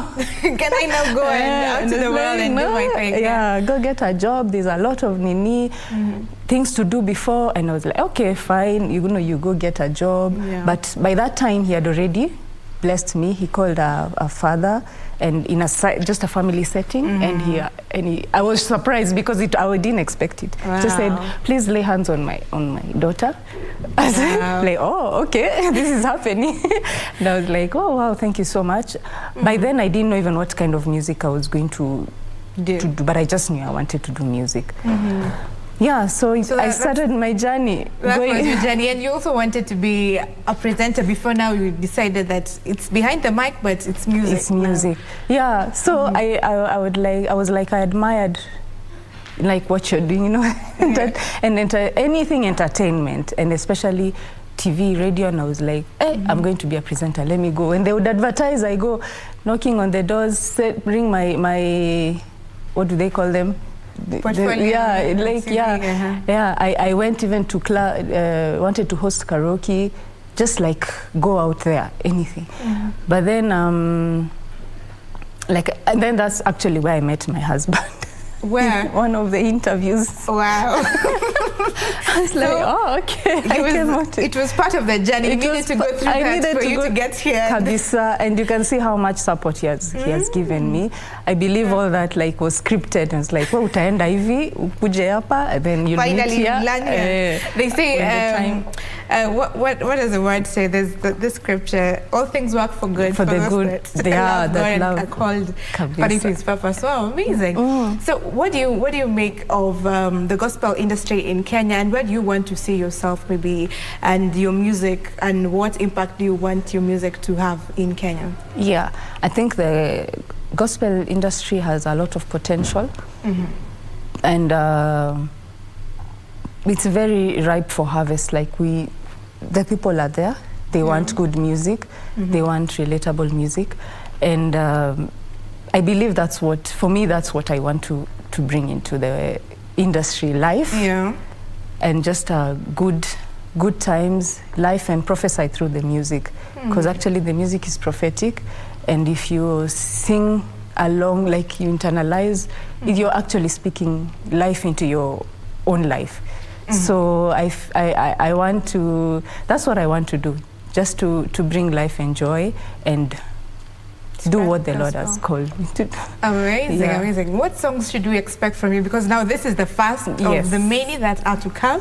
So what songs do you have in the album? Wow, there are so many. What I can tell you is that every first of every month, expect a new song from me. Okay. Nimewapangia. Every first of every month. Yes. So January 1st, there's a song coming out. Yes. For how many months? Forever. For as long long as you can. Yeah. Okay, that's nice. And are they all in line with praise, or do you have worship songs, or what is your area? It's I'm actually diverse, whatever comes, like the way the Spirit is taking me up on tonight.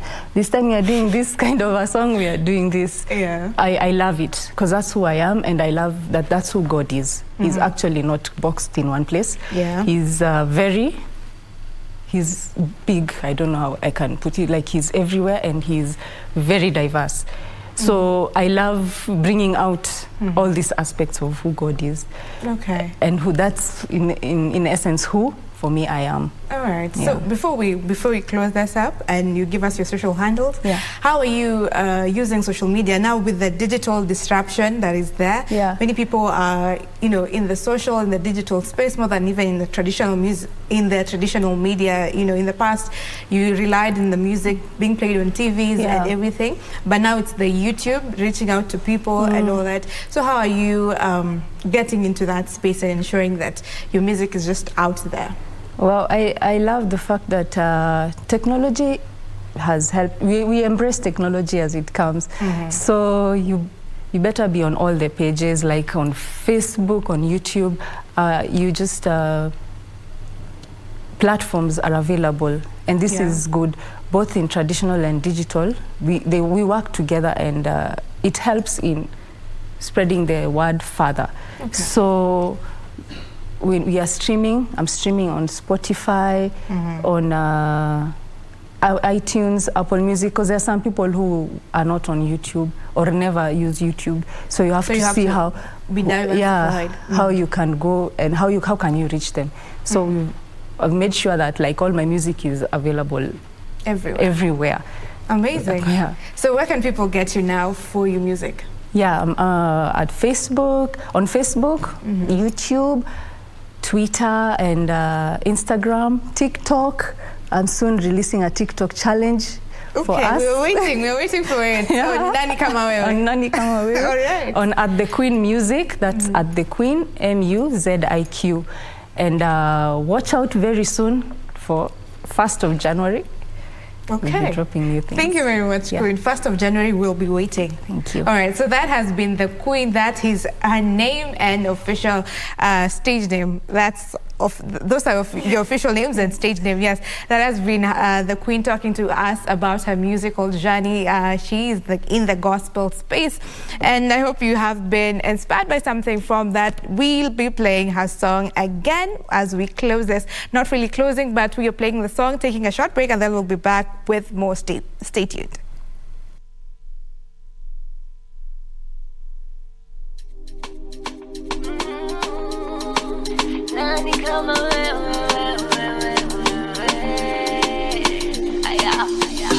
You have made me just like you, all nice and wonderful.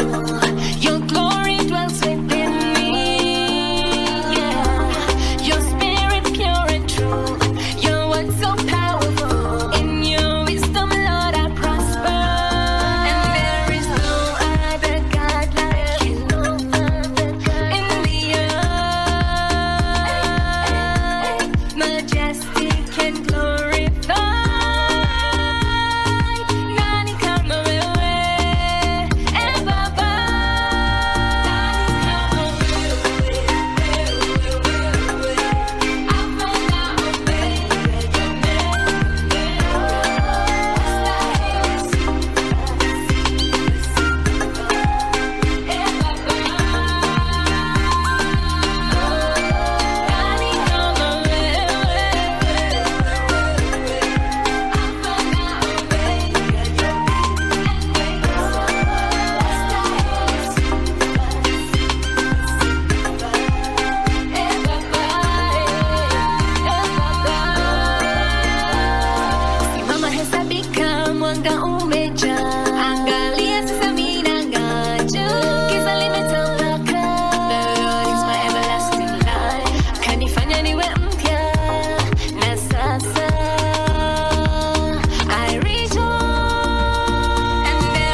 can glorify.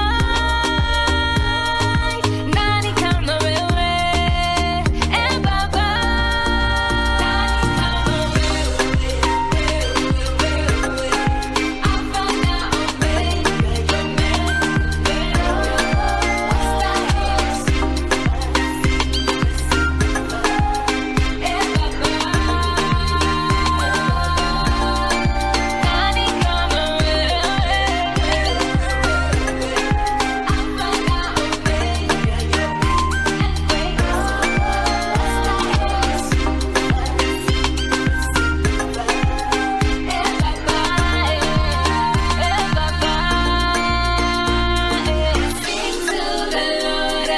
Sing to the Lord a new song. He is great, greatly to be praised.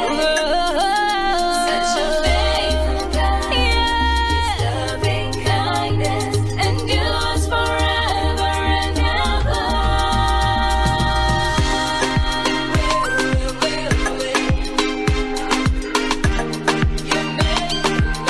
Let me see your hands both like this. Come on. I curse if I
That's the sort of danger that can accrue when you play like that. Oh, flag goes up anyway.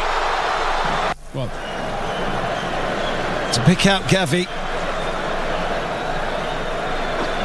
but it was quite clearly 2 or 3 yards off. It's a great save from the first one, and then as it bounced back down off the crossbar, Amrabat making the block on the second attempt, but the flag had already been raised.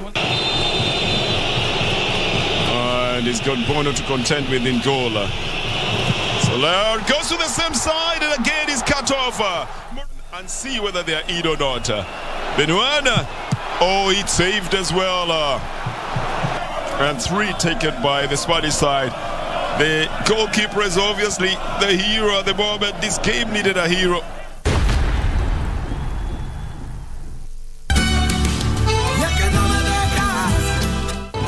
He will only go back straight into the arms of Angelica. You've got to do something right now. Don't make me think that I bother you or that you don't love me the way that I love you. You're way too stressful, Aunt. I don't like that at all. Are you sure that's the reason? Oh, there is no way that you will abort a grandchild of Gonzalo Morat. I don't want to raise it by myself. This should serve as a lesson for you not to mess with me and try to stop being a fake hero and a nosy deaf freak. I'd rather not waste my time on you anymore. Play with your new girlfriends and don't call me again. Carolina's mother knows absolutely every bit of detail that's happening in my life. It's only you who could have told her about that. Shut up!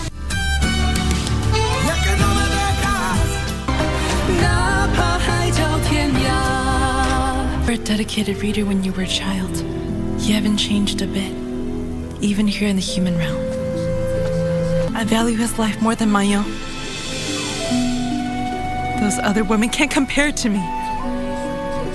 Zeno told me, you fed me with your blood for 70,000 years. Is that true? If I had to give my life for you, I wouldn't hesitate. If my heart's blood was what you needed to live, then it was all worth it. I'm happy. I'm happy you've returned.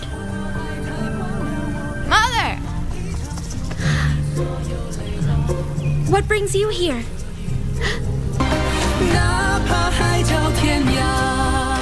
To get the pit as your skiza tune, dial star 811 star 397 hash. You may be in the pit.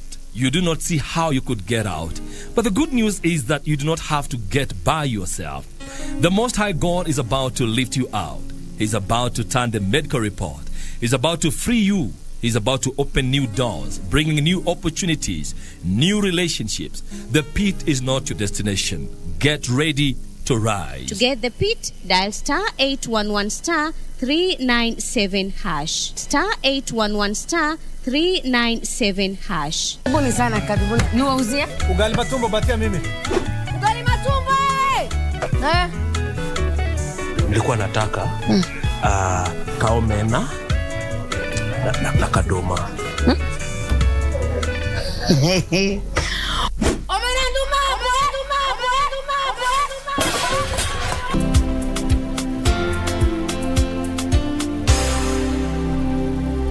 Customer, usijali, chakula yako tutakutengenezea kwa ajili yako tu. Maisha yako, mapendeleo yako. Tunukiwa na Safaricom. Chagua bei yako ya kupigia simu au data. Piga star 444 hash au utembelee My Safaricom app upate deal poa ya kupiga simu, uongee zaidi au ubrowse zaidi. Nataka chapati na crips. Mala sausage. Nataka ugali na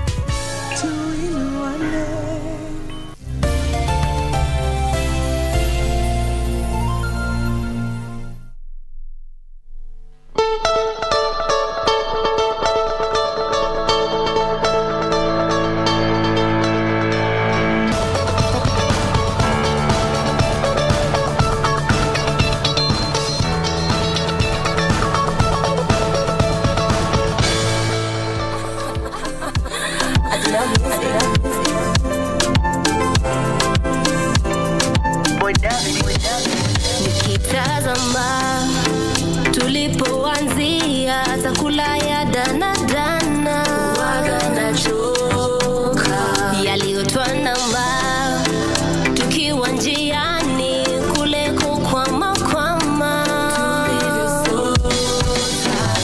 mara kusimama kuyumba, koni yamekauka mavumba, hali kazidi kuvunda, usiseme majirani hawaishi kasumba, ndiye na ndere na ndumba, ila bado baba wewe ukavunga, checheme na nilikwambia nitajipa moyo sikome, palipo mingi mitihani, na yaliyopia sirudi nyuma silani, sasa basi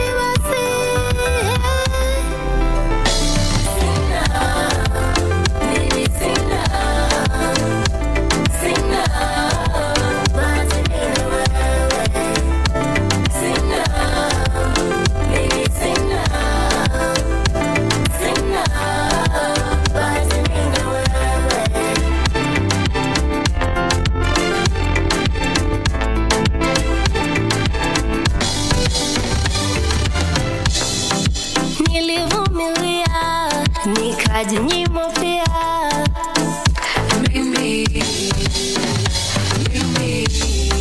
nikakupatia na moyo wangu pia, wewe hivi wewe mwanaume gani, vitendo vyako kama hayawani, kweli utoshe kiasi lani, nani kwa wakati mgumu yani, matendo yako kama mitihani, kwani utoshe kiasi lani, wewe na nilikwambia nitajipa moyo sikome, palipo mingi mitihani, na yaliyopia sirudi nyuma silani, sasa basi. And that is Sina, Chinese, Chinese it is, Chinese second song, who is actually my guest this morning on this last part of Good Morning Kenya, and she'll be telling us why Chinese why choose that particular name as her art name, but also that particular song makes segue for our last conversation of the day. Welcome to the program. Thank you. I don't know if I should call you Agnes Wayua or just stick to Chinese. Which one is your preferred name? Chinese. Yeah. Why Chinese, by the way? Because actually like Chinese, you know? Yeah, it's been my nickname since I was in primary school, so I stuck by it. Why did they decide to call you Chinese? Because of my eyes. Yeah, you look like one of the... Yeah. They felt you look like... All right, talk to me about your music journey. You're a secular artist. Okay, I started singing around 2018. It's not been an easy journey, especially because of finances. I released around 2 songs that year, then went back to school. So I took a break from music, but released some songs in between. So I have around 7 songs, 3 of which are collabos. I featured Patos Kikosi, Saru, and Kushman. Yeah, in my latest song called Toto Flani. Yeah, so it hasn't been an easy journey, but we keep on pushing. Yeah, as a female artist, it's not easy, especially in Kenya. Yeah, I hear you. And momentarily, as we move forward, we'll just try and pick your mind as to why it's not easy being a female artist. You know, a good number of artists you talk to, whether in the gospel space or secular, they'll tell you being a female in this industry is not one of those easy things. And so we'll pick your experience on the same. But also, I mean, 7 songs in a span of 4 years, you've done good for yourself. You've done good for yourself. Good job. You are an ophthalmologist, clinical ophthalmologist. Yeah. And you're also a musician. Yeah. Before I ask you how you juggle the two, for the benefit of our viewers, who's an ophthalmologist? Okay, I'm an ophthalmic clinical officer. I see patients regarding eye conditions. I diagnose. I also prescribe spectacles. I also do minor and major surgeries of the eyes. Yeah, like cataract surgery. Yeah. Hey, that's quite a lot. It's quite a lot. I mean, already just from what you're saying, it shows you that it's not an easy thing, I should say. Quite intense, to the point that you also would recommend and even do surgery and do music. I mean, you are in spaces where it requires a lot of your time. How do you manage? Okay, I believe if you love something, you create time for it. Okay, as for me, the people who know me, I don't rest. I'm either at work, doing my business. I also run business. Yeah, I'm either at work, running my business, or doing music. Yeah. Either running your business or doing music. Yeah. So does the business entail the ophthalmic, or this is just business in itself? Yeah. Plus the career, plus music. Yeah. Well, that's quite a lot. Yeah, you have to survive in Kenya. Regardless, I mean, it's quite a lot to just manage. So then, I mean, your music, let's just come back to your music, because I mean, that's what you're talking about at this point. So your style of music, how you create your content, what informs this? Okay, mostly it's my life experiences, my friends or the people around me, their experiences, and Kenya at large, or the world at large, whatever I can see whatever is going on, I can write about it. Yeah, either that. Yeah.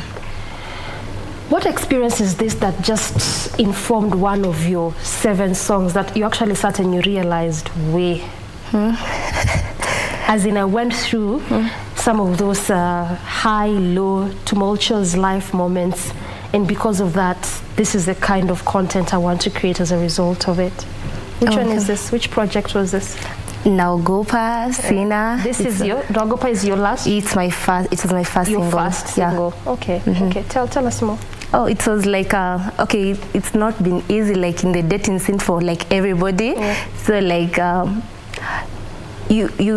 was in a position like I want to get to love someone, but because of my previous experiences, I fear doing that.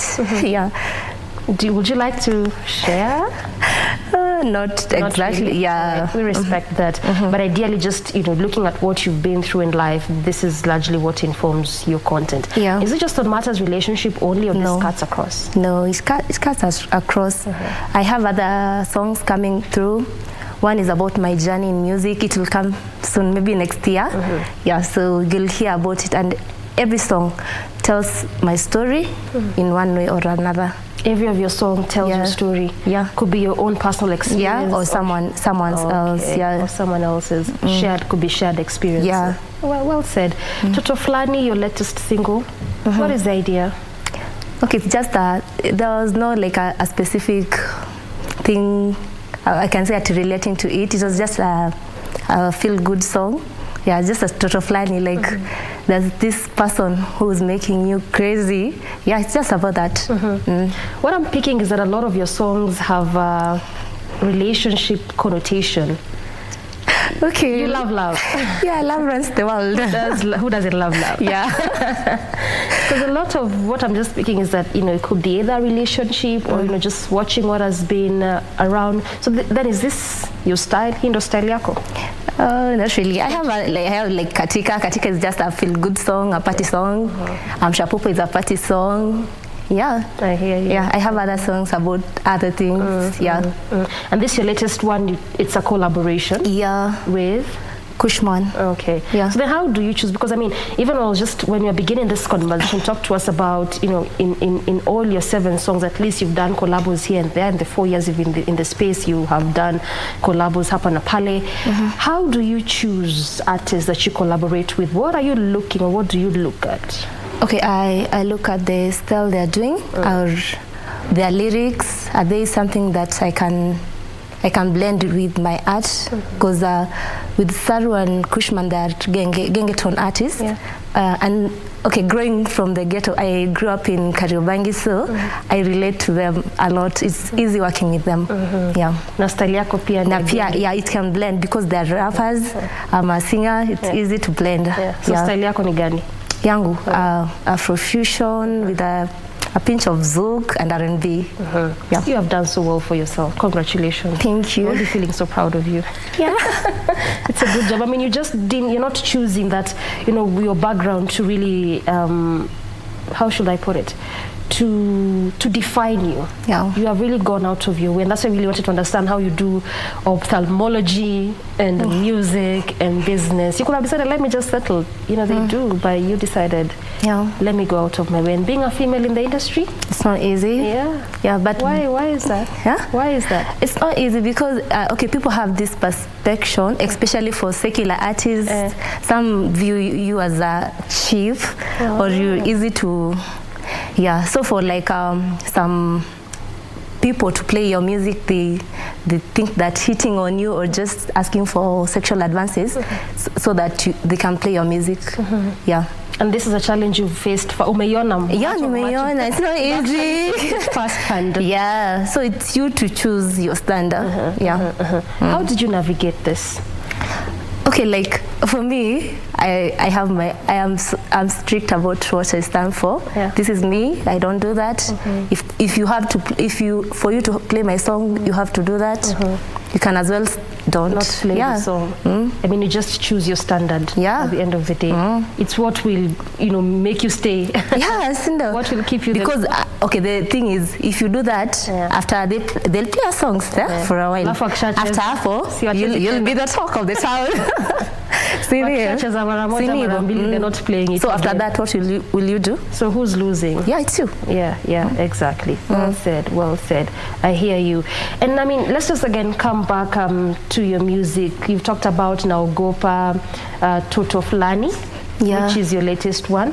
Sina. Sina, is it your first? It was my second song, but my first video. Yeah.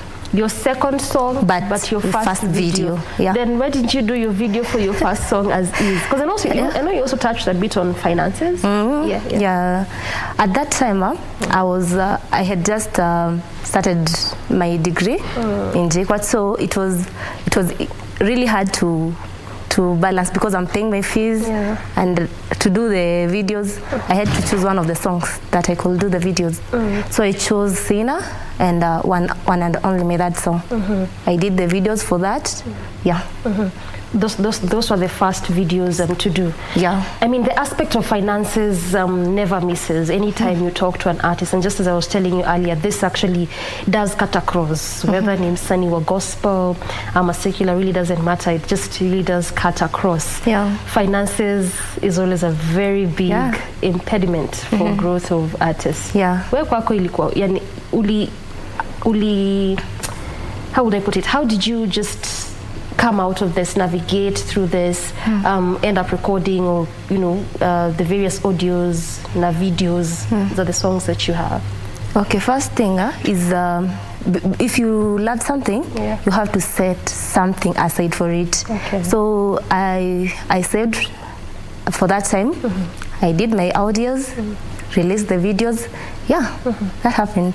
So yeah, I've been saving for it, because it's, as much as music is like a passion or something, it's still a business. Yeah, you have to invest in it. Yeah, so right now, because I took a break, right now I'm getting into it fully. Yeah. Expect 1 or 2 songs each and every month. Yeah. That's quite heavy. Yeah. But that's the path you're choosing. But you're saying that if you love something, you have to invest in it, not just let it stay being a passion and a talent. And sometimes I tend to think that that is one of those things that we miss as those people in the arts. We just feel that as long as I'm talented and I have the gift, and you realize talent and gift can't give you longevity in the industry, is what you do different. That would make you tick and X. Yeah. And so then talk to us about the aspect of investment. I really don't feel that we hold it with much high regard, that unafaa we invest, usikae tu nikuwa na talent. Talk to us about investing. Okay, one thing, you have to know a lot of people have talent. And others have talent, they are more talented than you. So you have to do things different. You have to put much work and also money in it if you want to succeed. Because you can see a lot of people who are very talented, they release one song, then they get lost in it. So one thing, you have to invest first of all in the audio production. Make sure whatever the audio your producer gives you has good quality. The other thing, you have to invest in the video. A lot of people invest in the video and production, but they forget about the marketing. I think that's where the deal cuts in. So you have to invest in the marketing, because you have a good song, then what? You have to push it. You have to put it in the media. You have to push it in the social media, because we live in a social media oriented society, so you have to push it everywhere. So when you say that you put money in the audio and video, you just don't do that and leave it as that. I don't leave it as that. You actually go the extra mile of marketing. Maybe you can also just respond to this as you borrow from your own experiences. When it comes to marketing, yes, we've touched on social media, but also which other avenues can one use? Because again, it also looks like a very big problem for artists nowadays. We don't even know how to start. Good number wouldn't even know. So marketing, ninaanzia wapi? Ninaanzia tu kwa social media, ama nitafute producer mahali, ama niongeleshange watu, word of mouth. How do you start? One thing, if you get, the problem I had with my previous songs, I didn't get someone to hold me and tell me this is how it goes. So that's why it just stuck at there. I have the videos, I have the audios, so where do you go from? Where do you take them? So one thing, at least get to talk to people, talk to your producer about how does it go from here? How does the music go from here? You have to push it. You talk to people. And the other thing, I'm considering working with the management, because you can't do everything for yourself. You can't be the PR, you can't be the manager, you can't be your social media, everything. You have to have a team do that for you. If you want to succeed. So currently, are you under any management? No, but you're still your own person. But I'm considering being under management. How difficult is it being your own person? I mean, also you're taking cognizance of the fact that you just told us you are an ophthalmic clinical officer. You are into business. Now you've gone full swing in music, planning to release 2 songs every month. And I can imagine the production work that goes into music and content creation. But then you're also working on your own with all this. Yeah, that's why I said it's not easy. Okay, but at least this song, Toto Flani, yes, I tried working with people. I'm not under management, but I haven't worked alone. Okay. So I've worked with people. Yeah. So I had a stylist. I had someone to do everything. Someone to at least help me out. Yeah, because it's not easy to do everything. Like my previous project, I did everything. You are your own stylist. You do everything. Was this? The singer. One and only. I did everything. Yeah. So it wasn't easy. Like you're the person who's calling people to give you interviews, to give you radio interviews. It wasn't easy, by the way. So right now I'm working with people and they're helping me out. Yeah, and I'm thinking of working with management. It will be easier for me. Have you identified one? Yeah, but I'm still hunting. Yeah, I'm still hunting, but there's one I'm considering. Yeah. So what is this that you are looking into? You know why I asked that? It's because sometimes, and again, I won't put everyone in one basket. There are some artists that you will talk to and some will tell you. Sometimes, also again, this is not all management. Some, they would infringe on the rights of the artists. You know, kama ni show umeitwa, you realize even the cut and the percentage that goes to the management vis-a-vis the one that comes to you. Yani, much as content ni yako na yes, wanna play part, but they just don't tally. So when nini unaangalia ukitafuta management? One thing I have to see the people they have worked with previously, how they are going on. Yeah, you have to see, like that's their profile. You have to check the artists you've been working with, successful, or how are their reactions towards you and all. The other thing, you have to check the contracts and all. You have to check detail by detail. Otherwise, that's what messes people up. You have to have an agreement between you two, the management and you, and make sure that you are all in agreement with the details. Yeah, with that, and knowing the things, the details that are in the contract, nobody can infringe your rights. Yeah. So sometimes do you feel like that's some of the things that maybe some artists will miss, and this is very particular to upcoming artists to bring such kind of complaints? Yeah. Okay. Because you're excited. If you're excited, you see, management, yeah. You don't even read the details. You just click to sign and all. I mean, Shanice, is this just a result of excitement, or do you feel like also there's a bit of lack of information, understanding the industry? I think it's both. It's both. Yeah. You can be excited. Yeah. Na ujisahau because hii deal inakaa poa sana, so you just go with it. Or you can also lack. Actually, I think it's both of them. Yeah. Okay. You have to balance. Yeah. Also understanding the industry is very key. Yeah. Talk to people first before you go do that. Talk to the people who have been there. Get people to mentor you. The people who have been there. Yeah. Now that you talked of mentorship, do you have one? Yeah, at least there's someone I've been talking to. And you got while you were beginning in 2018 or somewhere in between? Around this year. So at least all this while you've just been really working alone. On your own. It's been really hard. I've been just doing. How do you compare the difference between just using your own knowledge and actually being under someone who's been there for a while? It's different. It's nice. It's nice being under someone. How different is it? Okay, one thing, at least now you understand. So this is what I did wrong in my past years. At least you get to know this is how the industry runs, not the way you think. Yeah, not the fairy tale kind of. It's not easy at it will take time. I know that. I know also it will take time for me to get where I want to. It's not at one month thing or 2 month thing.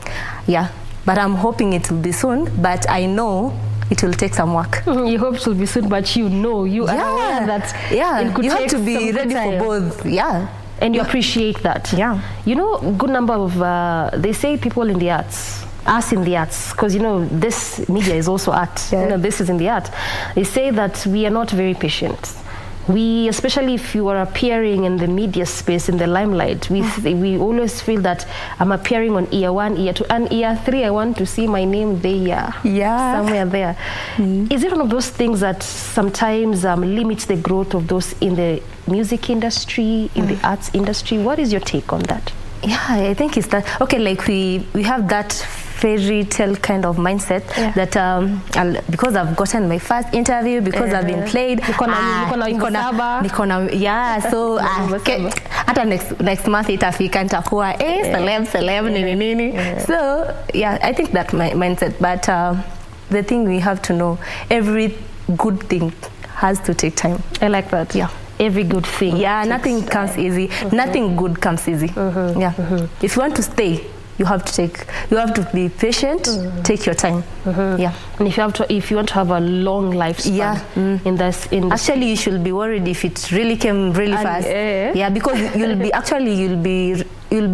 be hard for you to take all that in, because you just entered the music industry or the whatever, any art, and then you just hit it. You know, it will be really hard for you to take all that. It will overwhelm you. Yeah, but I think when the journey is steady, it's just slow and all, you'll have the time to grow. Yeah, but when it reaches, you already know how to handle it. Yeah, I hear you, and you're putting it very correctly. And also, this is why it's very important to have mentors, people that have gone ahead of you, to also guide and lead, and lead you through the journey. But again, also talk to me about just making or creating a music video, audio. You know, sometimes we actually look at that video, like your song, which is currently on. This is which one? Naogopa. No, Sina. You know, someone would watch it and just say, this is just a 3-minute video. It's just a 4 minute, some even 2 minutes, 54 seconds. And you see you're smiling, because they don't really see the kind of work that has gone into putting together just a 3-minute video. Sometimes for others, it would even take a year or months. How is the process of creating this kind of content, so that then even if we see 3 minutes, 4 minutes, 2 minutes, then we appreciate the craft that has gone into it? Okay, first thing, you have sometimes you go to the studio, get maybe an instrumental already there, so you can sing along to it, and then probably you go listen to the demo and you're like, no, you go back, do that again until it's what you like. After that, you have to wait for some weeks for the mixing and mastering to be done. After that, did you just say some weeks? Yeah, probably. If you want something good, you have to be patient. Yeah.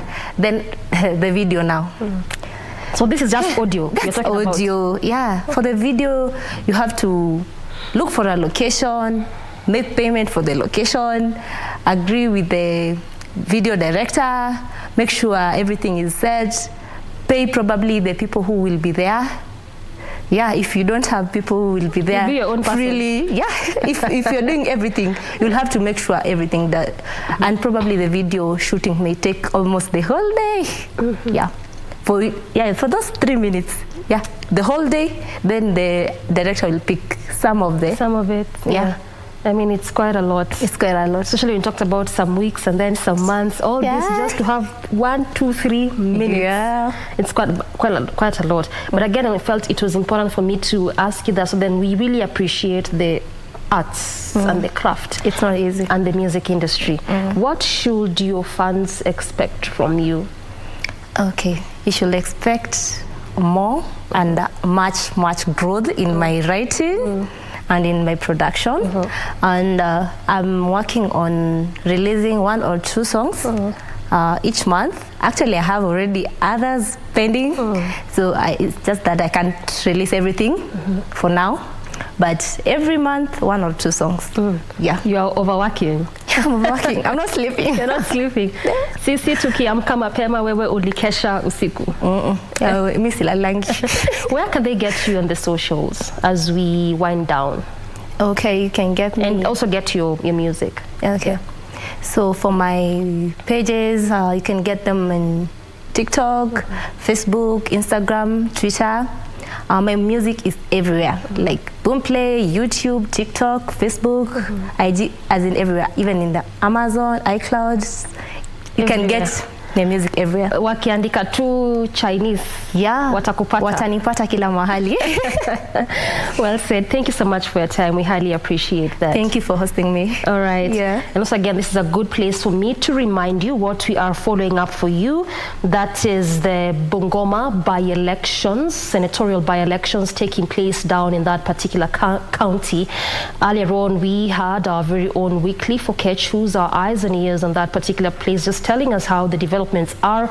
As at 7:20, I think only 1 or 2 voters had cast their votes there. Of course, talking about the low voter turnout, which is largely what is normally characterized by-election. We are talking about a total of 11 candidates for this particular seat, which was created a vacancy when the former senator moved or was elevated to position of National Assembly Speaker. Also, 3 key figures there, or 3 key parties we're looking at, include the DAPK party, the UDA party, as well as the Ford Kenya party. So, of course, the moment we continue getting the latest from that area, we'll be priming you on the very latest from that. And also the parliamentary special sitting, which convenes today, key for proposals being expected to be tabled there through from the president via communication to the National Assembly Speaker. The key main featuring there is the proposal of predicating the position of the official opposition leader in the Constitution. And the primal question has been whether this is constitutional or not, and whether this might inform a referendum at the end of the day. Some of those very key important events that we are following up for you this Thursday. Nonetheless, here in studio, I've been having a very cogent discussion there with Agnes Wayua, aka Chinese, who's a secular artist, just talking to us about her journey, her music, and what really this entails, being or meaning to be a female artist in the industry. Good place to end this conversation. I leave you with her latest song. Watch. Nikita.